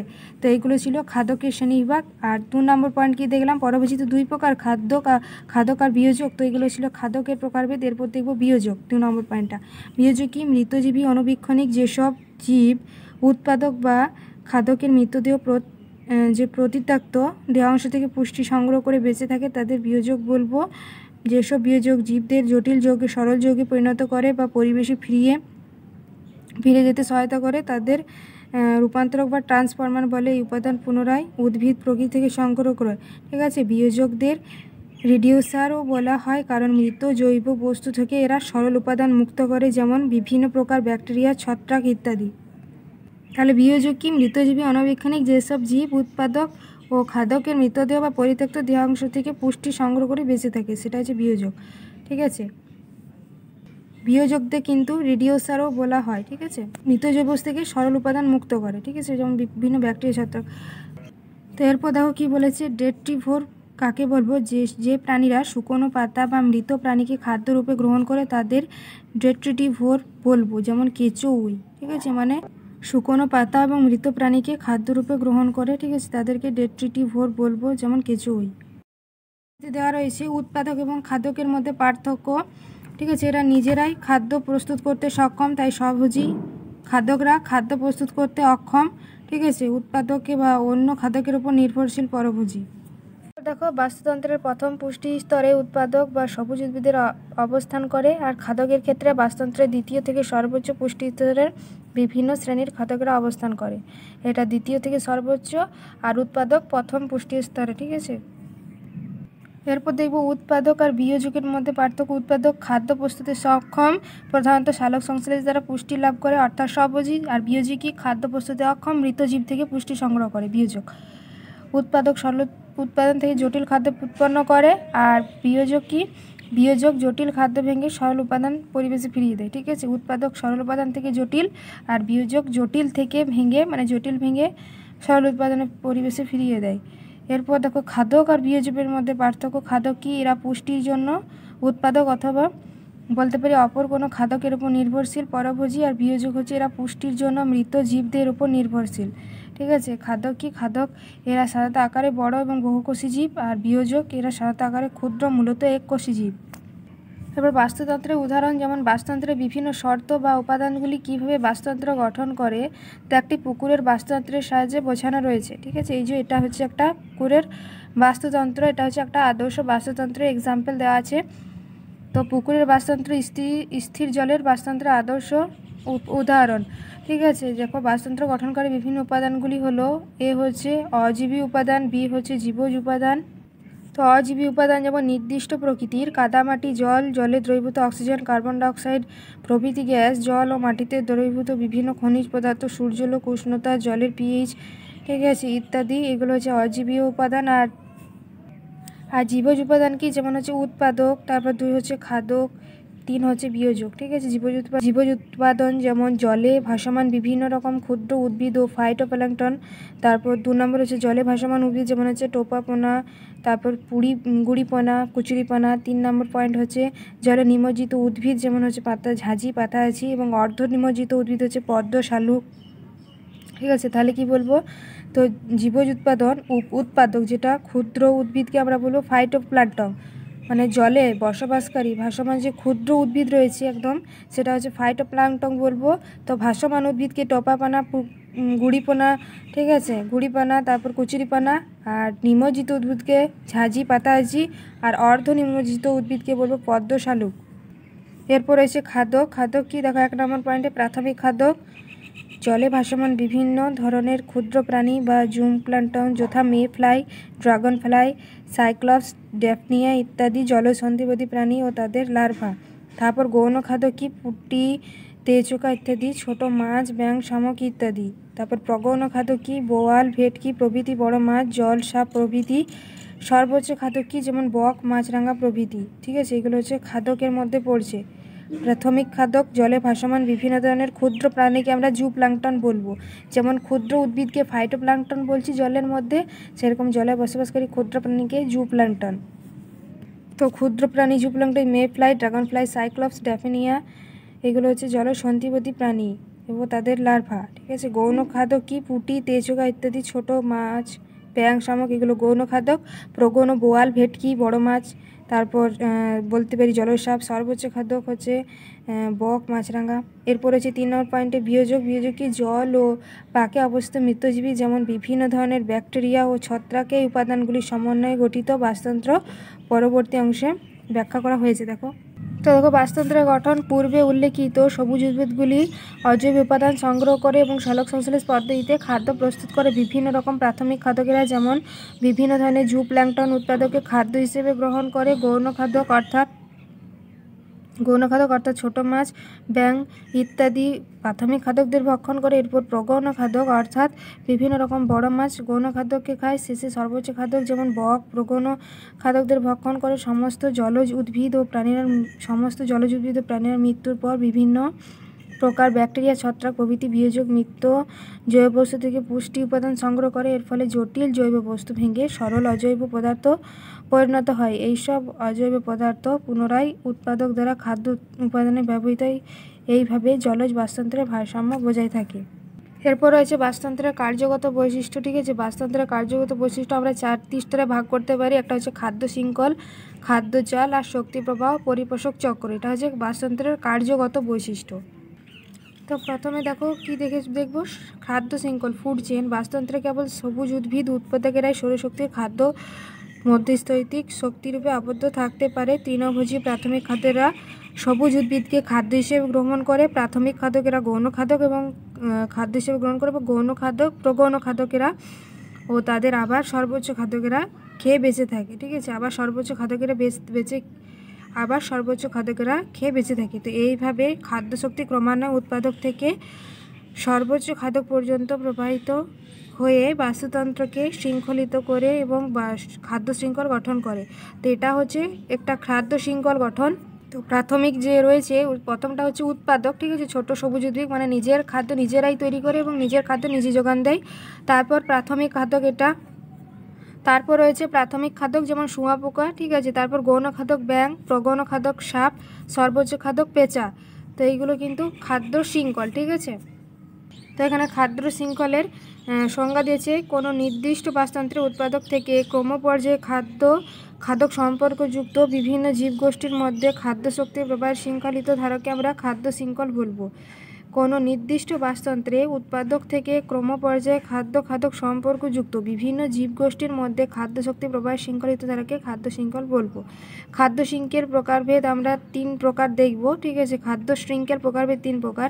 1 নম্বর হচ্ছে গ্রেজিং বা চারণভূমি খাদ্য শৃঙ্খল, 2 হচ্ছে ডেট্রিটাস খাদ্য শৃঙ্খল, 3 হচ্ছে সহায়ক বা পরজীবী খাদ্য শৃঙ্খল।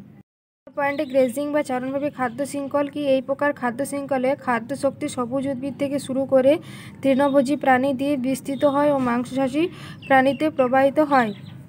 মানে এটা সবুজ উদ্ভিদ থেকে শুরু করে তৃণভোজী প্রাণী দিয়ে বিস্তৃত হয় এবং মাংসাশী যেমন ঘাস, ক্ষুদ্র উদ্ভিদ। ঠিক আছে, এগুলো হচ্ছে স্বভোজী বা উৎপাদক বলতে পারি, এগুলোকে ঘাস, ক্ষুদ্র উদ্ভিদ।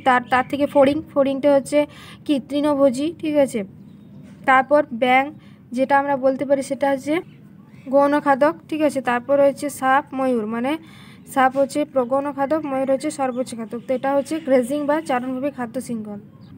এরপর দেখব ডেট্রিটাস খাদ্য শৃঙ্খল। এটি কি? এই ধরনের খাদ্য শৃঙ্খল মৃত পচা জৈববস্তু বা ডেট্রিটাস থেকে খাদ্যশক্তি বিভিন্ন প্রকার ডেট্রিভোর জীব ও বিয়োজক দ্বারা গৃহীত হয়। এরপর তার ডেট্রিটিভোর বা বিয়োজকের মাধ্যমে প্রাণীদের দেহে প্রবাহিত হয়। ঠিক আছে, এই যে একটা ডেট্রিটাস খাদ্য শৃঙ্খলের এক্সাম্পল পচা পাতা, তা থেকে কেঁচোরা খাচ্ছে, কেঁচো থেকে চুড়ি পাখি, চুড়ি পাখি থেকে বাজ পাখি। ঠিক আছে, এটা কি? এটা যে পচা জিনিস, পাতা পচা থেকে, মানে খাদ্য শৃঙ্খলে মৃত বা পচা জৈব বস্তু থেকে, ঠিক আছে। সর্বোচ্চ খাদ্য অবধি যে শৃঙ্খল গঠিত সেটা হচ্ছে মানে এটা ডেট্রিটাস খাদ্য শৃঙ্খল হচ্ছে মৃত পচা থেকে, ঠিক আছে, মৃত পচা থেকে খাদ্য শুরু করে যেটা হচ্ছে সর্বোচ্চ খাদ্য পর্যন্ত বিস্তৃত, সেটাই হচ্ছে ডেট্রিটাস খাদ্য শৃঙ্খল। তারপরে হচ্ছে সহায়ক বা পরজীবী খাদ্য শৃঙ্খল। এই ধরনের খাদ্য শৃঙ্খলে খাদ্য শক্তি কোনো বড় জীব থেকে শুরু করে ক্রমশ ক্ষুদ্র পরজীবীতে সঞ্চারিত হয়, ঠিক আছে। একটি পরজীবী খাদ্য শৃঙ্খল যেমন স্তন্যপায়ী প্রাণী, তার থেকে পরজীবী মাছি, তার থেকে মাছের পরজীবী ল্যাপ্টোমোনাস। তো সহায়ক বা পরজীবী খাদ্য শৃঙ্খল কি? স্তন্যপায়ী থেকে পরজীবী মাছি, তার থেকে মাছের পরজীবী লেপ্টোমোনাস। তো বাস্তুতন্ত্রের যে কার্যগত বৈশিষ্ট্য 4টি পয়েন্টের মধ্যে একটা দেখলাম খাদ্য শৃঙ্খল, এরপর রয়েছে খাদ্য জাল, ঠিক আছে। তো খাদ্য জালটা কি বলেছে দেখো, ফুড ওয়েব, কোনো বাস্তুতন্ত্রের সমস্ত জীব একাধিক খাদ্য শৃঙ্খলে বিন্যস্ত থেকে শক্তি প্রবাহ দ্বারা সমন্বিত এই যে সামগ্রিক পুষ্টি জাল তৈরি করে তাকে খাদ্য জাল বলবো, ঠিক আছে। মানে সমস্ত জীব একাধিক খাদ্য শৃঙ্খলে বিন্যস্ত হয়ে যায়, মানে এলোমেলো। খাদ্য শৃঙ্খলে কি দেখলাম যে পরস্পর ধাপে ধাপে উৎপাদক থেকে প্রাথমিক, তারপর প্রাথমিক থেকে গৌণ, গৌণ থেকে প্রগৌণ, তারপর সর্বোচ্চ। কিন্তু খাদ্য জালে আমরা দেখব যে কি প্রাথমিক থেকেও কোনো জীব রয়েছে যেটা সর্বোচ্চে পরিণত হচ্ছে, আবার কোনো জীব রয়েছে যেগুলো আমরা দেখতে পারবো যে প্রাথমিক খাদক থেকেও রয়েছে যেটা হচ্ছে প্রগৌণ খাদক, ঠিক আছে। আবার দেখতে পাবো যে প্রাথমিক যে উৎপাদক থেকেও আমরা দেখতে পারবো যে সেটা সর্বোচ্চ প্রগৌণ খাদক, ঠিক আছে। পরস্পর নয়, এলোমেলোভাবে শৃঙ্খলটি গঠিত, এটাকে আমরা শৃঙ্খল বলবো না, খাদ্য জাল, ঠিক আছে। খাদ্য জালের মতো গঠিত হয়। এই যে শৃঙ্খল হচ্ছে পরস্পর, ঠিক আছে, যে নিম্ন বা আমরা বলতে পারি যে উদ্ভিদ থেকে একটা সর্বোচ্চ শ্রেণীর যে খাদ্যের যে ধাপ, সেটা উদাহরণ যেমন একটি তৃণভূমির বাস্তুতন্ত্র উৎপাদক ঘাস বা শস্য থেকে যেসব খাদ্য শৃঙ্খলগুলি গড়ে ওঠে, ঠিক আছে। 1 নম্বর পয়েন্ট দেখো, ঘাস থেকে ঘাস ফড়িং, তার থেকে বাজ পাখি। এই যে ঘাস থেকে কি হচ্ছে, ঘাস থেকে ঘাস ফড়িং, ঠিক আছে, তা থেকে হচ্ছে বাজ পাখি। তারপর 2 নম্বরে ঘাস থেকে ঘাস ফড়িং, গিরগিটি, বাজ পাখি। এই যে ঘাস থেকে ঘাস ফড়িং, তার থেকে এই যে দেখতে পাচ্ছ ঘাস থেকে ঘাস ফড়িং, তার থেকে কি দেখলাম, গিরগিটি, ঠিক আছে, এবং তার থেকে বাজ পাখি। তো কত ধরনের এটা হচ্ছে একটা জালের মতো গঠিত হচ্ছে। প্রথমে আমরা দেখলাম যে ঘাস থেকে ঘাস ফড়িং, তার থেকে বাজ পাখি। আবার দেখতে পেলাম যে ঘাস থেকে ঘাস ফড়িং, তার থেকে আবার গিরগিটি, তারপর বাজ পাখি। আবার দেখো ঘাস থেকে খরগোশ থেকে বাজ পাখি। 4 নম্বর কি, শস্য থেকে ইঁদুর, ঠিক আছে, শস্য থেকে ইঁদুর। এই যে শস্য থেকে ইঁদুর থেকে আবার সাপ, ঠিক আছে, শস্য থেকে ইঁদুর থেকে সাপ, আবার সাপ থেকে বাজ পাখি। তো শস্য থেকে ইঁদুর থেকে সাপ থেকে আবার বাজ পাখি। তো এইভাবে কিন্তু জালের মাধ্যমে গঠিত হচ্ছে। এই 5টি খাদ্য শৃঙ্খল প্রকৃতি একত্রে সমন্বিত একটি জাল গঠন করে। এরপর দেখব খাদ্য জালের গুরুত্ব। খাদ্য জালের থেকে বাস্তুতন্ত্র সম্বন্ধে ধারণা করা যায় এটি জটিল হলে তা বাস্তুতন্ত্রের স্থায়িত্ব প্রদান করে। 2 হচ্ছে খাদ্য জাল থাকায় কোনো জীব লুপ্ত হলেও বাস্তুতন্ত্র পুষ্টিত্রের অন্য জীব দিয়ে চালিত হয়। তো এখানে খাদ্য শৃঙ্খল আর খাদ্য জালের মধ্যে পার্থক্য রয়েছে, ঠিক আছে। খাদ্য শৃঙ্খল কি, খাদ্য সম্পর্কে একক সরল গঠন। খাদ্য জাল হচ্ছে খাদ্য সম্পর্কের যৌগিক ও জটিল গঠন। স্থায়িত্ব কি, একটি জীবগোষ্ঠী বিনষ্ট হলে সমগ্র খাদ্য শৃঙ্খলটি বিনষ্ট হয়। খাদ্য জাল হচ্ছে একটি জীবগোষ্ঠী বিনষ্ট হলে পুষ্টি স্তরের অন্য জীবগোষ্ঠী খাদ্য জাল চালনা করে। পুষ্টিগত অবস্থান কি, একটি জীব একটি পুষ্টি স্তরে অবস্থান করে, খাদ্য জাল একটি জীব নানা পুষ্টি স্তরে থাকতে পারে। এর শক্তি প্রবাহ কি, এনার্জি ফ্লো। সমস্ত শক্তির উৎস হলো সূর্য। বাস্তুতন্ত্রে সূর্য থেকে আগত এই শক্তি বা সৌরশক্তি রূপান্তরিত হয়ে উৎপাদক থেকে বিভিন্ন খাদকের মধ্যে প্রবাহিত হয়। শক্তি প্রবাহ কি, বাস্তুতন্ত্রে উৎপাদক দ্বারা আবদ্ধ সৌরশক্তি বিভিন্ন পুষ্টি স্তরে অবস্থিত পরভোজীদের মধ্য দিয়ে একমুখী স্থানান্তরকে আমরা শক্তির প্রবাহ বলবো। শক্তি প্রবাহের পদ্ধতি কি, বাস্তুতন্ত্রের শক্তি প্রবাহ 3টি পর্যায়ে ঘটে থাকে। একটা হচ্ছে শক্তি অর্জন, ঠিক আছে। তো শক্তি অর্জন কি বলেছে, বাস্তুতন্ত্রের মূল উৎস হচ্ছে সূর্য, শক্তির উৎস সূর্য। পৃথিবীতে আগত সৌরশক্তি মাত্র 0.02% সালোক সংশ্লেষে ব্যবহৃত হয়। রাসায়নিক শক্তিরূপে শর্করা খাদ্যে আবদ্ধ হয়, ঠিক আছে, এবং শারীরিক কার্যের জন্য আবদ্ধ কিছু শক্তি শ্বসন তাপশক্তি হিসেবেও ব্যবহৃত হয়। এই প্রসঙ্গে 2টি ধারণা গুরুত্বপূর্ণ। 1 নম্বর হচ্ছে সার্বিক উৎপাদন, যেটা সালোক সংশ্লেষ দ্বারা সর্বমোট যে পরিমাণ শক্তি কোনো বাস্তুতন্ত্রে আবদ্ধ হয় তাকে সার্বিক উৎপাদন বলবো। 2 নম্বর পয়েন্ট রয়েছে প্রকৃত বা নিট উৎপাদন, 2 নম্বর পয়েন্ট রয়েছে প্রকৃতি বা নিট উৎপাদন। কোনো বাস্তুতন্ত্রে উদ্ভিদের বৃদ্ধি, জনন প্রভৃতি নানা জৈবিক কাজে ব্যবহৃত হওয়ার পরে যে পরিমাণ শক্তি উদ্ভিদে অবশিষ্ট থাকে তাকে প্রকৃতি উৎপাদন বলবো। ঠিক আছে, যেমন সার্বিক উৎপাদন প্রকৃতি উৎপাদন থেকে বড়। এরপর 2 নম্বর পয়েন্ট রয়েছে শক্তির ব্যবহার। উদ্ভিদ যে শক্তি উৎপাদন করে তার কিছু অংশ পরবর্তী পুষ্টি স্তর অর্থাৎ প্রথম শ্রেণীর খাদ্যকে পৌঁছয়। ওই খাদ্যরা গৃহীত শক্তি নানা জৈবনিক কাজে যেমন শ্বসন, রেচন, জননে ব্যবহৃত হয়। অবশিষ্ট শক্তি ওই খাদ্যকে সঞ্চিত হয়। এই শক্তিতে সব পুষ্টি স্তরে প্রকৃত বা নিট অর্জিত শক্তি বলবো। ঠিক আছে, শক্তির ব্যবহারে তো শক্তির স্থানান্তর আবার কি, কোনো শক্তি কোনো খাদকের প্রকৃত অর্জিত শক্তির অংশবিশেষ পরবর্তী পুষ্টি স্তরের খাদক দ্বারা গৃহীত হয়। এইভাবে শক্তি প্রাথমিক খাদক থেকে গৌণ খাদকে এবং গৌণ খাদক থেকে প্রগৌণ খাদকে একমুখী বা ক্রমান্বয়ে, ঠিক আছে, একমুখী বা ক্রমান্বয়ে ক্রমহ্রাসমান মাত্রায় স্থানান্তরিত হয়। এই প্রসঙ্গে বিজ্ঞানী রেমন্ড লিন্ডেম্যান শক্তির স্থানান্তর সংক্রান্ত 10% নিয়মটি প্রবর্তন করেন। এই নিয়ম অনুযায়ী খাদ্য শৃঙ্খলে শক্তি প্রবাহের সময় কোনো পুষ্টি স্তরের মাত্রা 10% শক্তি পরবর্তী পুষ্টি স্তরে প্রবাহিত হয়। বাকি 90% শক্তি পুষ্টি স্তরে জৈবনিক কাজে যে ব্যবহৃত তাপরূপে অপচয় হয়। তো এই যে 10% যে সংক্রান্ত নিয়ম, এটাকে করেছিলেন রেমন্ড লিন্ডেম্যান। ঠিক আছে, তো এখানে দেখো বলেছে সৌরশক্তি কাজে লাগিয়ে সবুজ উদ্ভিদ প্রথমে কত উৎপন্ন করলো, তাপ 10,000 কিলো ক্যালোরি। ঠিক আছে, সবুজ উদ্ভিদ 10,000 কিলো ক্যালোরি শক্তি উৎপন্ন করলো এবং তাপ শক্তি উৎপন্ন করলো এবং জৈবনিক। একই রকমভাবে সবুজ উদ্ভিদ থেকে প্রাথমিক খাদকে 10% যাচ্ছে, তখন হয়ে গেল 1,000 কিলো ক্যালোরি। আবার 1,000 কিলো ক্যালোরি থেকে 10% গৌণ খাদকে যাচ্ছে, সেটা হচ্ছে 10% কিলো ক্যালোরি। আবার গৌণ খাদক থেকে প্রগৌণ খাদকে যাচ্ছে, সেটা হচ্ছে 10 কিলো ক্যালোরি। আবার প্রগৌণ খাদক থেকে সর্বোচ্চ খাদকে যাচ্ছে, সেটা হয়ে যাচ্ছে 1 কিলো ক্যালোরি। এইভাবে কিন্তু 10% করে যে পুষ্টি স্তরের মাত্রা, সেটা কিন্তু পরবর্তী পুষ্টি স্তরে প্রবাহিত হচ্ছে। ঠিক আছে, এবং 90% পুষ্টি স্তরে জৈবনিক কাজে যেমন শ্বসন, রেচনে ব্যবহৃত এবং তাপরূপে অপচয় হয়ে যায়। ওই যে 90% যে বাকি রয়েছে এটা তাপরূপে এবং জৈবনিক কাজে ব্যবহৃত হচ্ছে, আর 10% করে পুষ্টি স্তরে। দেখব শক্তি প্রবাহের বৈশিষ্ট্য রয়েছে কি কি। যেমন শক্তি প্রবাহের বৈশিষ্ট্যগুলি হচ্ছে শক্তির উৎস, একমুখী প্রবাহ, ক্রমহ্রাসমান প্রবাহ। ঠিক আছে, তারপর শক্তি প্রবাহের পর্যায়, তারপর রয়েছে তাপগতিবিদ্যার সূত্রের সঙ্গে সমন্বয়। তো এগুলো হচ্ছে শক্তি প্রবাহের বৈশিষ্ট্য। ঠিক আছে, একটু দেখে নিলেই হবে। কি কি বললাম, শক্তির উৎস, একমুখী প্রবাহ, ক্রমহ্রাসমান প্রবাহ, শক্তি প্রবাহের পর্যায়, তাপগতিবিদ্যার সূত্রের সঙ্গে সমন্বয়। এরপর 4 নম্বর পয়েন্টে রয়েছে পরিপোষক চক্র। ঠিক আছে, এটা দেখে নেব। তো এই যে পরিপোষক চক্র, ঠিক আছে, পরিপোষক চক্রে জীবের প্রোটোপ্লাজমের গঠনে যে গুরুত্বপূর্ণ পুষ্টি উপাদানগুলি ব্যবহৃত হয় তাদের পরিপোষক চক্র বা নিউট্রিয়েন্ট বলবো। ঠিক আছে, এখানে পরিপোষক চক্রের সংজ্ঞা রয়েছে জীবদের পক্ষে গুরুত্বপূর্ণ পরিপোষকগুলির জীব ও পরিবেশের মধ্যে চক্রাকারে আবর্তনকে আমরা পরিপোষক চক্র বলবো। কি বললাম, জীবদেহের পক্ষে গুরুত্বপূর্ণ পরিপোষকগুলির জীব ও পরিবেশের মধ্যে চক্রাকারে আবর্তনকে আমরা পরিপোষক চক্র বলবো। তো পরিপোষক চক্র প্রকৃতির উপর নির্ভর করে 3 প্রকার হয়ে থাকে। ঠিক আছে, কি কি, জলচক্র, গ্যাসীয় চক্র আর অধঃক্ষেপণ চক্র।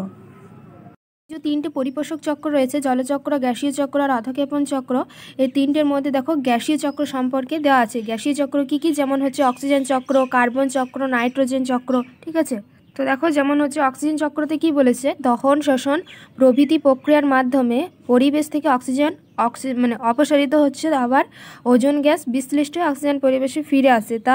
তাছাড়া উদ্ভিদ সালোকসংশ্লেষ প্রক্রিয়ার মাধ্যমে প্রকৃতিতে অক্সিজেন মুক্ত করে।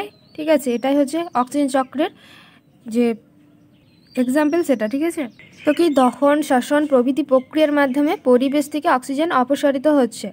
ঠিক আছে, অক্সিজেন চক্রটা কি, দহন, শ্বসন, ঠিক আছে, তো প্রভৃতি প্রক্রিয়ার মাধ্যমে পরিবেশ থেকে অক্সিজেন অপসারিত হচ্ছে, তারপর ওজোন গ্যাস যে বিশ্লিষ্ট হচ্ছে, তো সেই অক্সিজেন ফিরে আসে। ঠিক আছে, তারপর উদ্ভিদ সালোক সংশ্লেষ প্রক্রিয়ার মাধ্যমে প্রকৃতিতে অক্সিজেন মুক্ত হয়।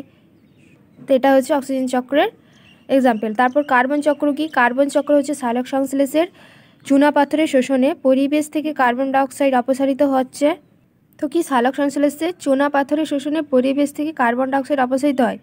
পক্ষান্তরে শ্বসন, কাঠকয়লা, পেট্রোল দহন প্রভৃতি প্রক্রিয়ার মাধ্যমে কার্বন ডাইঅক্সাইড পরিবেশে ফিরে আসে। ঠিক আছে, এটা হচ্ছে কার্বন চক্রের এক্সাম্পল। মানে সালোক সংশ্লেষে চুনাপাথর শোষণ হচ্ছে, ঠিক আছে, এবং পরিবেশ থেকে কার্বন ডাইঅক্সাইড অপসারিত হচ্ছে। চুনাপাথর শোষণ হচ্ছে এবং পরিবেশ থেকে কার্বন ডাইঅক্সাইড অপসারিত হচ্ছে, ঠিক আছে, এবং পক্ষান্তরে শ্বসন, কাঠ কয়লা এবং পেট্রোলের দহন প্রভৃতি প্রক্রিয়ার মাধ্যমে কার্বন ডাইঅক্সাইড পরিবেশে আবার পুনরায় ফিরে আসছে। এটা হচ্ছে কার্বন চক্র। একই রকমভাবে নাইট্রোজেন চক্র কি, বজ্র বিদ্যুৎ, বৃষ্টিপাত দ্বারা নাইট্রোজেন, তারপর নাইট্রাস অ্যাসিড ও নাইট্রিক অ্যাসিড তৈরি হচ্ছে। এগুলি পরে ক্যালসিয়াম নাইট্রেট, পটাশিয়াম নাইট্রেট, লবণ তৈরি করে। আবার এইগুলি থেকে ব্যাকটেরিয়ার ক্রিয়ার নাইট্রোজেন গঠিত যৌগ তৈরি হয়। পক্ষান্তরে যৌগ থেকে নাইট্রোজেন মোচন করে তা পরিবেশে ফিরিয়ে দেয় অন্য বিশেষ এক প্রকার ব্যাকটেরিয়া। তাহলে নাইট্রোজেন চক্রে কি বললাম, বজ্র বিদ্যুৎ, তারপর বৃষ্টিপাত, ঠিক আছে, তার নাইট্রোজেন, নাইট্রাস অ্যাসিড, তারপর নাইট্রাস অ্যাসিড, নাইট্রিক অ্যাসিড এগুলি তৈরি করে, ঠিক আছে। এগুলি পরে ক্যালসিয়াম নাইট্রেট, পটাশিয়াম নাইট্রেট, লবণ তৈরি হয়। আবার এগুলি থেকে ব্যাকটেরিয়ার ক্রিয়ায় নাইট্রোজেন গঠিত যৌগ তৈরি হয়। পক্ষান্তরে এই যৌগ নাইট্রোজেন মোচন করে পরিবেশে ফিরিয়ে দেয়। এটা এক বিশেষ প্রকার ব্যাকটেরিয়া। তো পরিপোষক চক্রের গুরুত্ব কি বলেছে, যে পরিপোষকগুলি বিভিন্ন পরিপোষক চক্রের মাধ্যমে পরিবেশের চক্রাকারে আবর্তিত হয় বলে পরিবেশের পরিপোষক চক্রগুলি ভারসাম্য বজায় থাকে।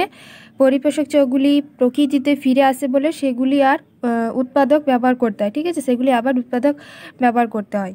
তো এটাই ছিল পরিপোষক চক্রের ঘটনা, ঠিক আছে, এটাই ছিল পরিবেশ চক্রের প্রকারভেদ। তো চলো এবার যে বাস্তুবিদ্যার গঠন সম্পর্কে পড়লাম, এখান থেকে এমসিকিউগুলো সলভ করে নিই। তো চলো এমসিকিউগুলো দেখে নিই। 1 নম্বর কি বলেছে, বিজ্ঞানের যে শাখায় জীবের বসবাস রীতি সম্পর্কে আলোচনা করায় তাকে কি বলবো, তাকে বলবো ইকোলজি। তারপর কি বলেছে, ইকোসিস্টেম শব্দটির প্রবর্তক ও সংজ্ঞা নির্ধারক করেন বিজ্ঞানী ট্যান্সলে, ঠিক আছে, বিজ্ঞানী ট্যান্সলে ইকোসিস্টেম, আর ইকোলজি যেটা আছে বিজ্ঞানী আর্নেস্ট হেকেল, ঠিক আছে। ইকোলজি যদি বলে তখন আর্নেস্ট হেকেল হবে, আর যদি বলে ইকোসিস্টেম তখন সেটা হয়ে যাবে ট্যান্সলে। বাস্তুবিদ্যার বিভিন্ন জীবের মধ্যে আন্তঃক্রিয়া ও তাদের সংগঠন অধ্যয়ন করা হয় ড্যাশটি ধাপের মাধ্যমে, 4টি ধাপের মাধ্যমে। 4টি ধাপ কী কী দেখেছি, একক জীব স্তর, ঠিক আছে, শুধুমাত্র একটি প্রজাতির মানে শুধুমাত্র একটা জীব সম্পর্কে যে আলোচনা করব, মানে একটি জীবের মধ্যে, ঠিক আছে, অনলি ওয়ান। আর তারপরে দ্বিতীয় ধাপ কি, দ্বিতীয় ধাপ হচ্ছে পপুলেশন স্তর, মানে যেটা হচ্ছে একই প্রজাতি, ঠিক আছে, মানে একটি প্রজাতি কিন্তু অনেকগুলি জীব রয়েছে একই প্রজাতির। যেমন একটা রুই মাছ সম্পর্কে বলছি, সেটা হচ্ছে কি একক জীব স্তর, ঠিক আছে।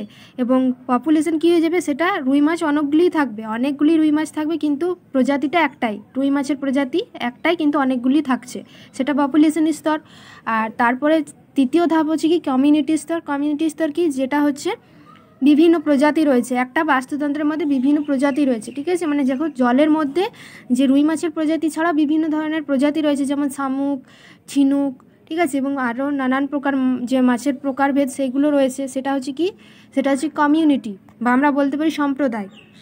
আর 4 নম্বর স্টেজ বা 4 নম্বর ধাপ হচ্ছে কি, সেটা হচ্ছে বাস্তুতন্ত্র, ঠিক আছে, বা আমরা বলতে পারি বাস্তুতান্ত্রিক স্তর। মানে এখানে কি একটা পুরো যে এলাকার মধ্যে, ঠিক আছে, মানে জলের বাস্তুতন্ত্র, বা আমরা বলতে পারি যে স্থল বাস্তুতন্ত্র, যাই হোক কেন, জড় আর জীব মিলে, ঠিক আছে, জড় এবং জীব একত্রে মিলে যেটা রয়েছে সেটা হচ্ছে বাস্তুতন্ত্র। তাহলে 4টি স্টেজ রয়েছে, সেটাই বলা হচ্ছে যে বিভিন্ন আন্তঃক্রিয়ার মধ্যে সংগঠন আন্তঃক্রিয়া 4টি ধাপে, একক জীব স্তর, পপুলেশন, কমিউনিটি বা আমরা বলতে পারি সম্প্রদায়, আর 4 নম্বর হচ্ছে বাস্তুতান্ত্রিক স্তর। বাস্তুবিদ্যার যে শাখায় একক জীব স্তর সংক্রান্ত আলোচনা করে তাকে কি বলবো, অটো, ঠিক আছে, অটো ইকোলজি, মানে একটা বললে এখানে অটো। তো অটো ইকোলজি কী মনে রাখবো, একক জীব স্তর, ঠিক আছে, অটো ইকোলজি। আমরা বলতে পারি অটোগ্রাফি, ঠিক আছে, অটোগ্রাফি মানে একজনই নিজস্ব রাইটিং, বা আমরা বলতে পারি নিজস্ব লেখাটাকে অটোগ্রাফি, যেরকম এটা বলতে পারি একটা শুধুমাত্র, যেহেতু নিজস্ব সম্পর্কে আলোচনা, অটো ইকোলজি। এটা সিনোলজিতে বাস্তুবিদ্যার সংগঠন স্তরটি অধ্যয়ন করা হয় না, তা হলো করা হয় না বলেছে, তো এখানে কোনটা হবে, তো এখানে পপুলেশন স্তর সম্পর্কে আলোচনা করা হয়, কমিউনিটি তো করা হয়, বাস্তুতান্ত্রিক স্তরও আলোচনা করা হয়, তাহলে এখানে 5 দাগের এই হবে একক জীব স্তর। তারপর 6 নম্বর, একটি প্রাণী দেখে আলোর প্রভাবে রঙ্গক উৎপন্ন হয়, এটি বাস্তুবিদ্যার কোন স্তরে পড়বে, তো এটা 6 দাগে সি হবে। কেন, কারণ কি বলেছে যে একটি প্রাণী শুধুমাত্র একটি প্রাণী রয়েছে, তার সঙ্গে জড়। আমরা জানি যে একক জীব স্তরে কী হয়, একটি শুধুমাত্র প্রাণী থাকে এবং তার সঙ্গে যে জড় সম্পর্ক রয়েছে, আলো, আর্দ্রতা, তাপমাত্রা, ঠিক আছে, এই সকলগুলো যে রয়েছে সেটাই হচ্ছে একক জীব স্তর। কারণ একক জীব স্তর একটি জীব কখনোই নিজস্ব বেঁচে থাকতে পারে না, তার সঙ্গে জড় বস্তু থাকবে, যেমন কি জড় বস্তুগুলো যেমন এই যে আলো, বাতাস, আর্দ্রতা, উষ্ণতা, এগুলো তো থাকতেই হবে, তবেই না জীব বেঁচে থাকবে, তো সেটাই বলেছে যে একক জীব স্তর হবে। নিচের একটি দীর্ঘদিবা উদ্ভিদ, দীর্ঘদিবা মানে কি, মানে অত্যাধিক বেশিক্ষণ যেটা আলো, বেশি আলোতে, ঠিক আছে, সর্বাধিক আলোতে যে উদ্ভিদ জন্মায় সেটা হবে পালং শাক, বা আমরা বলতে পারি সূর্যমুখী। তারপর 8 দাগে নিচের একটি হস্টদিবা উদ্ভিদ ডালিয়া হবে, মানে কি, হস্টদিবা মানে কি, কম আলোতে জন্মায়। ঠিক আছে, দীর্ঘদিবা বলতে কি অনেকক্ষণ থেকে যে আলোতে জন্মায়, ঠিক আছে, আর হস্টদিবা মানে কম বেশিক্ষণ আলোতে জন্মায় না, ঠিক আছে, সেটাই। আর আরও দুটো আছে, যেটা হচ্ছে সিওফাইট ছায়া, সেটা ছায়াবৃত্ত অঞ্চলে। আর হেলিওফাইট কোনটা দেখেছি, হেলিওফাইট মানে হচ্ছে যেটা আলোযুক্ত অঞ্চলে জন্মায়, ঠিক আছে, বা আমরা তাকে বলতে পারি যে সানপ্ল্যান্ট। তারপর কোয়েশ্চেন নাম্বার 9, মরুপ্রাণী মোলোখরিডাসের ত্বকে কাটা থাকে ড্যাশ নিয়ন্ত্রণের জন্য। তো এটা কী হবে, মোলোখরিডাস ত্বকে কাটা থাকে আর্দ্রতা নিয়ন্ত্রণের জন্য। তারপর কোয়েশ্চেন নাম্বার 10, উদ্ভিদের ক্লোরোফিল উৎপাদন নিয়ন্ত্রিত হয় ড্যাশের দ্বারা, আলোর দ্বারা। কোনো পপুলেশন বি জন্মহার, ক্যাপিটাল বি জন্মহার, ঠিক আছে, small letter N small letter B নির্দিষ্ট সময়ে জন্মানো নতুন অপত্য সংখ্যা, এবং ক্যাপিটাল লেটার এন হচ্ছে পপুলেশনের মোট জীব সংখ্যা হলে কোনো পপুলেশনের জন্মহারের ক্ষেত্রে নিচের কোন সম্পর্কটি সঠিক। তো এটা অপশান এ হবে ক্যাপিটাল লেটার বি, যেটা হচ্ছে জন্মহার ইকুয়াল টু এন বি, মানে হচ্ছে নির্দিষ্ট সময়ে জন্মানো অপত্য সংখ্যা, বাই ক্যাপিটাল লেটার এন হচ্ছে পপুলেশনের মোট জীব সংখ্যা, ঠিক আছে। মানবদেহের ত্বকে মেলানিন উৎপাদন ড্যাশ দ্বারা নিয়ন্ত্রিত হয়। তো এটা হবে আলো দ্বারা নিয়ন্ত্রিত হয়। কম আলোকযুক্ত পরিবেশে অভিযোজিত উদ্ভিদরা হলো, তো কম আলোকযুক্ত পরিবেশে অভিযোজিত উদ্ভিদরা হচ্ছে সিওফাইট। উজ্জ্বল ও তীব্র আলোকে অভিযোজিত উদ্ভিদরা হলো কি, উজ্জ্বল আর তীব্র আলোক বলেছে, তাহলে এটা হবে হেলিওফাইট। দিনের বেলায় দিনের আলোর দৈর্ঘ্য দ্বারা জীবের বিভিন্ন জৈবনিক ক্রিয়ার প্রবাহিত হওয়ার ঘটনাকে বলা হয় কি, তো এটা হবে কি আলোক পর্যায়বৃত্তি, ঠিক আছে, আলোক পর্যায়বৃত্তি। স্যামন ইল মাছের পরিচয় ড্যাশ দ্বারা নিয়ন্ত্রিত হয়। তো এটা হবে তাপমাত্রা দ্বারা নিয়ন্ত্রিত হয়। তারপর তাপমাত্রা প্রাণীদেহের আকারকে প্রভাবিত করে, একে বলে ড্যাশ। প্রাণীদেহের আকারকে বলেছে, তাহলে এটা কি হবে বার্গম্যানের নিয়ম, ঠিক আছে। দেহের বলেছে, যদি বলতো প্রাণীদের অঙ্গের, তখন কি হয়ে যেত, প্রাণীদের অঙ্গকে পরিবর্তন করে বা প্রভাবিত করে, সেটা হতো অ্যালেনের নিয়ম, ঠিক আছে। আর যদি বলতো তাপমাত্রা বা যে ত্বকের, ঠিক আছে, ত্বকের যে চেঞ্জ, কালার যে চেঞ্জটা, সেটা কার উপর নির্ভর করতো, সেটা হতো কোলাগারের নিয়ম, ঠিক আছে। আর লিন্ডেম্যানের তো নিয়ম আমরা জানি যে 10% সূত্র, যেটা সেটা। তারপর 18 টাকার অধিক আর্দ্রতা প্রাণীর দেহ থেকে ঘনরঙ্গক সৃষ্টি করে, একে বলবো আমরা গ্লোগারের নিয়ম। শীতের দেশি স্তন্যপায়ীদের কান, লেজ, পা ছোট হয়ে যায়, একে আমরা বলবো অ্যালেনের নিয়ম। তারপর কোনো পপুলেশনের ক্যাপিটাল লেটার ডি মৃত্যু হার, স্মল লেটার ডি হচ্ছে নির্দিষ্ট সময়, small letter N small letter D নির্দিষ্ট সময় মৃত্যু সদস্য সংখ্যা, এবং ক্যাপিটাল লেটার এন হচ্ছে পপুলেশনের মোট জীব সংখ্যা হলে এদের পপুলেশনের মৃত্যু হারের যে সম্পর্ক, সেটা কি হয়ে যাবে, যেহেতু এখানে এন ডি বলেছে, ডি আর এন, তো 20 দাগের এখানে বি হবে capital letter D equal to small letter N, small letter D by N. পপুলেশনের আন্তঃক্রিয়া কোন বাস্তুতন্ত্রের অন্তর্গত, এটা হয়ে যাবে কমিউনিটি। কোনো পপুলেশনের আকার বৃদ্ধির কারণ হচ্ছে জন্মহার, কোনো পপুলেশনের জীববল হ্রাস পাওয়ার হচ্ছে মৃত্যুহার। তারপর পপুলেশন বৃদ্ধি নিয়ন্ত্রণ করে না কোনটি, বৃদ্ধি নিয়ন্ত্রণ করে না, তো পপুলেশনে বৃদ্ধি নিয়ন্ত্রণ করে না, এটা হবে কমিউনিটি। জন্মহার, মৃত্যুহার পরিজন নিয়ন্ত্রণ করে, কমিউনিটি নিয়ন্ত্রণ করে না। পপুলেশন পিরামিড গঠিত হয় জীবের ড্যাশ উপর নির্ভর করে, পপুলেশন পিরামিড গঠিত হয় জীবের, এটা হবে বয়সের উপর নির্ভর করে, কারণ আমরা দেখেছি শিশু বয়সে অত্যাধিক বেশি, তার থেকে একটু পরিণত বয়সে একটু কম, তারপর বার্ধক্য বয়সে আর একটু কম, তো এটা হচ্ছে পিরামিড, তো এটা বয়সের উপর নির্ভর করে। তারপর কি কোনো অঞ্চল ত্যাগ করে অন্য অঞ্চলে স্থায়ীভাবে কোনো জীব প্রজাতির গমন কি বলবো, কোনো অঞ্চল ত্যাগ করে অন্য অঞ্চলে স্থায়ীভাবে জীব প্রজাতির গমন রয়েছে, সেটা হচ্ছে প্রবাসন। কমিউনিটি স্তরে বাস্তুবিদ্যা অধ্যয়নে যেটি সম্পর্ক নয়, সেটি কি, কোনটি সম্পর্ক নয় বলেছে, তো এটা 27 দাগের হবে সি ইকোসিস্টেম। 28 দাগের একটি ধনাত্মক আন্তঃক্রিয়া হচ্ছে মিথজীবিতা, একটি ধনাত্মক মানে পজিটিভ বা নেগেটিভ আন্তঃক্রিয়া, সেটা কি হয়ে যাবে, এটা হবে পরজীবিতা, ঠিক আছে। তারপর নিচের কোনটি পজিটিভ এবং যে নিরপেক্ষ আন্তঃক্রিয়ার উদাহরণ, এখানে প্লাস এবং জিরো রয়েছে, মানে একজন কি করবে, হেল্প করবে একে অপরকে, একজন সাহায্য করবে আর অপরটি কি কোনো ক্ষতিও করবে না আর মানে সাহায্য করবে না, তাই সি জিরো। তাহলে সেটা আসবে কমেন্সালিজম। মিউচুয়ালিজম পজিটিভ পজিটিভ একে অপরকে হেল্প করবে, বাধ্যতামূলক হেল্প করবে, তবে তারা মানে জীবনটা কী হবে, তাদের জীবন যোগান থাকবে, ঠিক আছে, খাদ্যের চাহিদা পাবে এবং তাদের যে নির্দিষ্ট জীব বসতি সেটা ঠিক থাকবে, একদম বাধ্যতামূলক। আর প্রোটো কোঅপারেশন মানে হচ্ছে সেটা পজিটিভ পজিটিভ কিন্তু বাধ্যতামূলক নয়, ঠিক আছে, একে অপরকে হেল্প করবে কিন্তু সেটা প্রয়োজন হিসেবে নয়, ঠিক আছে, যে করতেই হবে তবে তাদের খাদ্যের যোগান হবে তবেই তারা বেঁচে থাকবে সেটা নয়, কিন্তু এটা পজিটিভ পজিটিভ হবে, ঠিক আছে, এটা পজিটিভ পজিটিভ হবে, এটা পজিটিভ হবে বাধ্যতামূলক, এটা পজিটিভ আর জিরো হবে নিরপেক্ষ। আর পরজীবিতা কি, পরজীবিতা হচ্ছে পজিটিভ আর নেগেটিভ, একজন হেল্প করবে এবং অপরজনের ক্ষতি হবে। নিচের যেটি নেগেটিভ আন্তঃক্রিয়ার উদাহরণ তা হলো কি হবে, এটা প্রতিযোগিতা, ঠিক আছে, একে অপরের ক্ষতি, হেল্প তো হবেই না উপরন্ত একে অপরের ক্ষতি। আর পরজীবিতাটা হচ্ছে একজনকার হেল্প একজনকার ক্ষতি। সিম্বগোত্রী উদ্ভিদের মূলে রাইজোবিয়াম নামক ব্যাকটেরিয়া বসবাসকারীতে বলা হচ্ছে কি, সিম্বায়োসিস। তো এটা হবে সিম্বায়োসিস। বাস্তুতন্ত্রের কোনো স্থানে সমগ্র উদ্ভিদকুলকে একসঙ্গে বলা হচ্ছে, তো এটা সমগ্র উদ্ভিদকুলকে বলেছে, তাহলে ফ্লোরা হবে। যদি সমগ্র জীবকুলকে বলতো মানে সমগ্র প্রাণীকুলকে তাহলে ফনা হতো, উদ্ভিদকুল বলেছে তাই ফ্লোরা। বাস্তুতন্ত্রের অন্তর্গত কোনো স্থানের প্রাণী গোষ্ঠীকে এই যে এখানে রয়েছে, তারপরে কোশ্চেনে এটা হবে ফোনা। বাস্তুতন্ত্রের অন্যতম বিয়োজক হলো ব্যাকটেরিয়া। বাস্তুরীতিতে সমগ্র শক্তির উৎস হলো সূর্য। মানুষ হলো এক প্রকার অপশান সি সর্বভূক প্রাণী। নিম্নলিখিত জীবগুলির মধ্যে প্রথম শ্রেণীর খাদক হলো কী হবে, প্রথম শ্রেণীর খাদক গরু, তৃণভোজী প্রাণী। তারপর নির্দিষ্ট বসতি অঞ্চলে বা বাস্তুতন্ত্রে পরস্পর নির্ভরশীল ও সম্পর্কযুক্ত জীবগোষ্ঠীকে আমরা কি বলবো, বায়োটিক কমিউনিটি। কোনো নির্দিষ্ট বাস্তুতন্ত্রের অন্তর্গত জীবের পরিমাণ বা সর্বমোট সংখ্যাকে আমরা বলবো কি, বায়োমাস।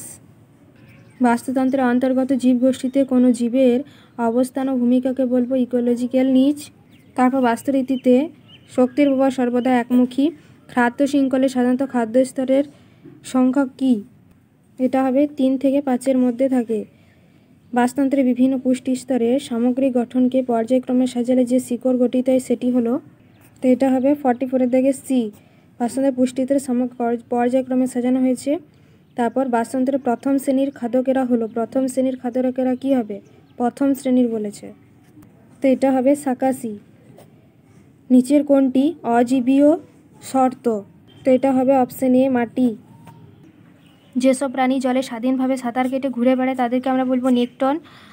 1942 খ্রিস্টাব্দে লিন্ডম্যান বাস্তুতন্ত্রের শক্তি প্রবাহ সংখ্যা যে নিয়ম প্রবর্তন করেন সেটি হচ্ছে 10% নিয়ম, মানে 10% করে শক্তির স্থানান্তর ঘটছে। তারপর ফাইটোপ্ল্যাঙ্কটন হলো জলজ ইকোসিস্টেমের কি, ফাইটোপ্ল্যাঙ্কটন বলেছে, ঠিক আছে, এটা কি হবে, উৎপাদক উপাদান, এটা হবে 49-এর দাগের এ হবে উৎপাদক উপাদান। কার্বন ডাইঅক্সাইড ও জল হলো বাস্তুতন্ত্রের কি হবে, কোয়েশ্চেন নাম্বার 50A, অজৈব উপাদান। তারপর যেসব অণুবীক্ষণিক জীব মৃত জীবদের কলাকোষের জৈব যৌগগুলিকে বিশ্লিষ্ট করে সরল জৈব যৌগে পরিণত করে সেটা কি হবে, 51-এর দাগে ডি হবে বিয়োজক, ঠিক আছে, কলাকোষে মানে সংশ্লিষ্ট করে সরল জৈব, কঠিন থেকে সরলে। যেসব প্রাণী জলের নিচের তলে বসবাস করে তাদেরকে কি বলবো, বসবাস করেছে বেনথস, আর জলে ভাসলে নেকটন, ঠিক আছে। কোনো নির্দিষ্ট স্থানের সকল প্রজাতি জীবকে একত্রে কি বলবো, কোনো নির্দিষ্ট স্থানে সকল প্রজাতির জীবকে 53-এর দাগের কী হবে সি, 53-এর দাগের সি হবে বায়োটা। তারপর নিচে প্রাণীগুলির মধ্যে যেটি গৌণ খাদক বলেছে, তো এটা ব্যাংক হবে গৌণ খাদক, মানে কি এগুলো প্রাথমিক খাদককে খেয়ে ফেলে, সেটাই গৌণ খাদক। খাদ্য শৃঙ্খলের শক্তির প্রাথমিক উৎস কি, যে প্রাথমিক উৎস হচ্ছে সূর্য। অধিকাংশ ক্ষেত্রে বিয়োজিকারা হলো মৃতজীবী। তারপর 57 নিচের খাদ্য শৃঙ্খলগুলির মধ্যে গ্রেজিং খাদ্য শৃঙ্খল কোনটি, মানে চারণভূমি, মানে উৎপাদক থেকে যেটা হচ্ছে সর্বোচ্চ খাদক পর্যন্ত। তাহলে দেখো ঘাস, ঠিক আছে, উৎপাদক, তার থেকে ঘাস ফড়িং, ঠিক আছে, প্রাথমিক খাদক। তারপর হচ্ছে ব্যাঙ গৌণ, সাপ প্রগৌণ, ময়ূর কি হচ্ছে সর্বোচ্চ, তাহলে এটা হচ্ছে গ্রেজিং মানে উৎপাদক থেকে সর্বোচ্চ। তাহলে অপশান সি পুষ্টিস্তর গঠিত হয় কিসে, পুষ্টিস্তর গঠিত হয় খাদ্য শৃঙ্খলের সাথে সম্পর্কিত জীব দ্বারা। একটি সম্প্রদায় হলো কি হবে এখানে তো এটা হবে একটি স্থানের বসবাসকারী জীব। 59 দাগের কী হবে? 59 থেকে সে একটি স্থানে বসবাসকারী জীব। একটি প্রাকৃতিক ইকোসিস্টেমে বিয়োজকের অন্তর্গত হলো প্রাকৃতিক সিস্টেমের বিয়োজক অন্তর্গত। তো এটা হবে ব্যাকটেরিয়া ও ছত্রাক। ঠিক আছে, বিয়োজক বলেছে যেহেতু নিচের যেটি নিচ এর প্রতিনিধিত্ব করে তা হলো 61 দাগের ডি। 61 দাগের ডি। ঠিক আছে, বসতির পারস্পরিক সম্পর্ক। তারপর বাস্তুতন্ত্রের কত শতাংশ শক্তি পরবর্তী পুষ্টি স্তরে পৌঁছায়? 62 দাগের বি হবে 10%, 10% শক্তির স্থানান্তর। তারপর 1966 খ্রিস্টাব্দে খাদ্য শৃঙ্খলের বিজ্ঞান ভিত্তিক ব্যাখ্যা ও সংজ্ঞা দেন কে? বিজ্ঞানী অডাম। একটি খাদ্য শৃঙ্খলে বৃহত্তম পপুলেশন দেখা যায় যার মধ্যে সেটা কি হবে? তো এটা হবে উৎপাদক। ঠিক আছে, একটি খাদ্য শৃঙ্খলে বৃহত্তম পপুলেশন দেখা যায় যার মধ্যে সেটা হচ্ছে উৎপাদক। কেন? কারণ হচ্ছে উৎপাদক হচ্ছে সব থেকে বেশি, ঠিক আছে, সব থেকে বেশির এরিয়া থাকে উৎপাদকের মধ্যে। ঠিক আছে, সব থেকে বেশি পরিমাণ থাকে, সেটাই বলি। তারপর রূপান্তরকের একটি উদাহরণ হলো 65 দাগের কী হবে? বি হবে। 65 দাগের বি হবে সবুজ উদ্ভিদ। তারপর কোয়েশ্চেন নাম্বার 66 কী বলেছে? যে মৃতদেহ থেকে উপাদান মুক্ত করে কি হবে? বিয়োজক। ঠিক আছে, তারপর কোন বিষয়টি কমিউনিটি ইকোলজির বিষয় নয়? 67 দাগের কী হবে? ডি। 67 দাগের ডি হবে। ঠিক আছে, তারপর কি ম্যাক্রো পরিষক চক্রের উপাদান হলো? 68 দাগের কী হবে? ম্যাক্রো পরিষকের উপাদান হচ্ছে ডি, অক্সিজেন। 69 নিচের কোনটি মাইক্রো পরিষক চক্রের উদাহরণ? 69 দাগের সি হবে কপার। তারপর কোয়েশ্চেন নাম্বার 70 একটি নাইট্রোজেন স্থিতিকারী ব্যাকটেরিয়া হলো নাইট্রোজেন স্থিতিকারী বলেছে, তাহলে কি হবে? তো এটা হবে অপশান বি, অ্যাজোটোব্যাক্টর। ঠিক আছে, তো এই ছিল বস্তুবিদ্যা ও বস্তুবিদ্যার সংগঠন। ঠিক আছে, তো এখান থেকে এমসিকিউগুলো সলভ করলাম। অবশ্যই তোমরা বাড়িতে দেখবে এবং টেক্সট বই পড়বে, তারপর এমসিকিউগুলো সলভ করবে, তবে কিন্তু তোমরা পারবে। ঠিক আছে, মুখস্থ করে কিন্তু হবে না, আগে টেক্সট বই পড়তে হবে, তারপর এমসিকিউ সলভ করলে ঠিক পারা যাবে। ঠিক আছে, যে কোনো এমসিকিউ দেখ সবই পারবো, শর্ট কোয়েশ্চেন এমসিকিউ বা বড় কোয়েশ্চেন যাই বলো। তো চলো এখানেই রাখলাম। তো চলো পরের ভিডিওতে কি আলোচনা করব? পরের ভিডিওতে আলোচনা করব যে প্রাকৃতিক সম্পদ ও তার স্থিতিশীল ব্যবহার। ঠিক আছে, যেমন কি কি আছে প্রাকৃতিক সম্পদ, যেমন আছে জল। ঠিক আছে, তারপর যে বনভূমি রয়েছে, তারপর যে খাদ্য, শক্তি, এইগুলো আমরা আলোচনা করব। তো আজকে পর্যন্ত।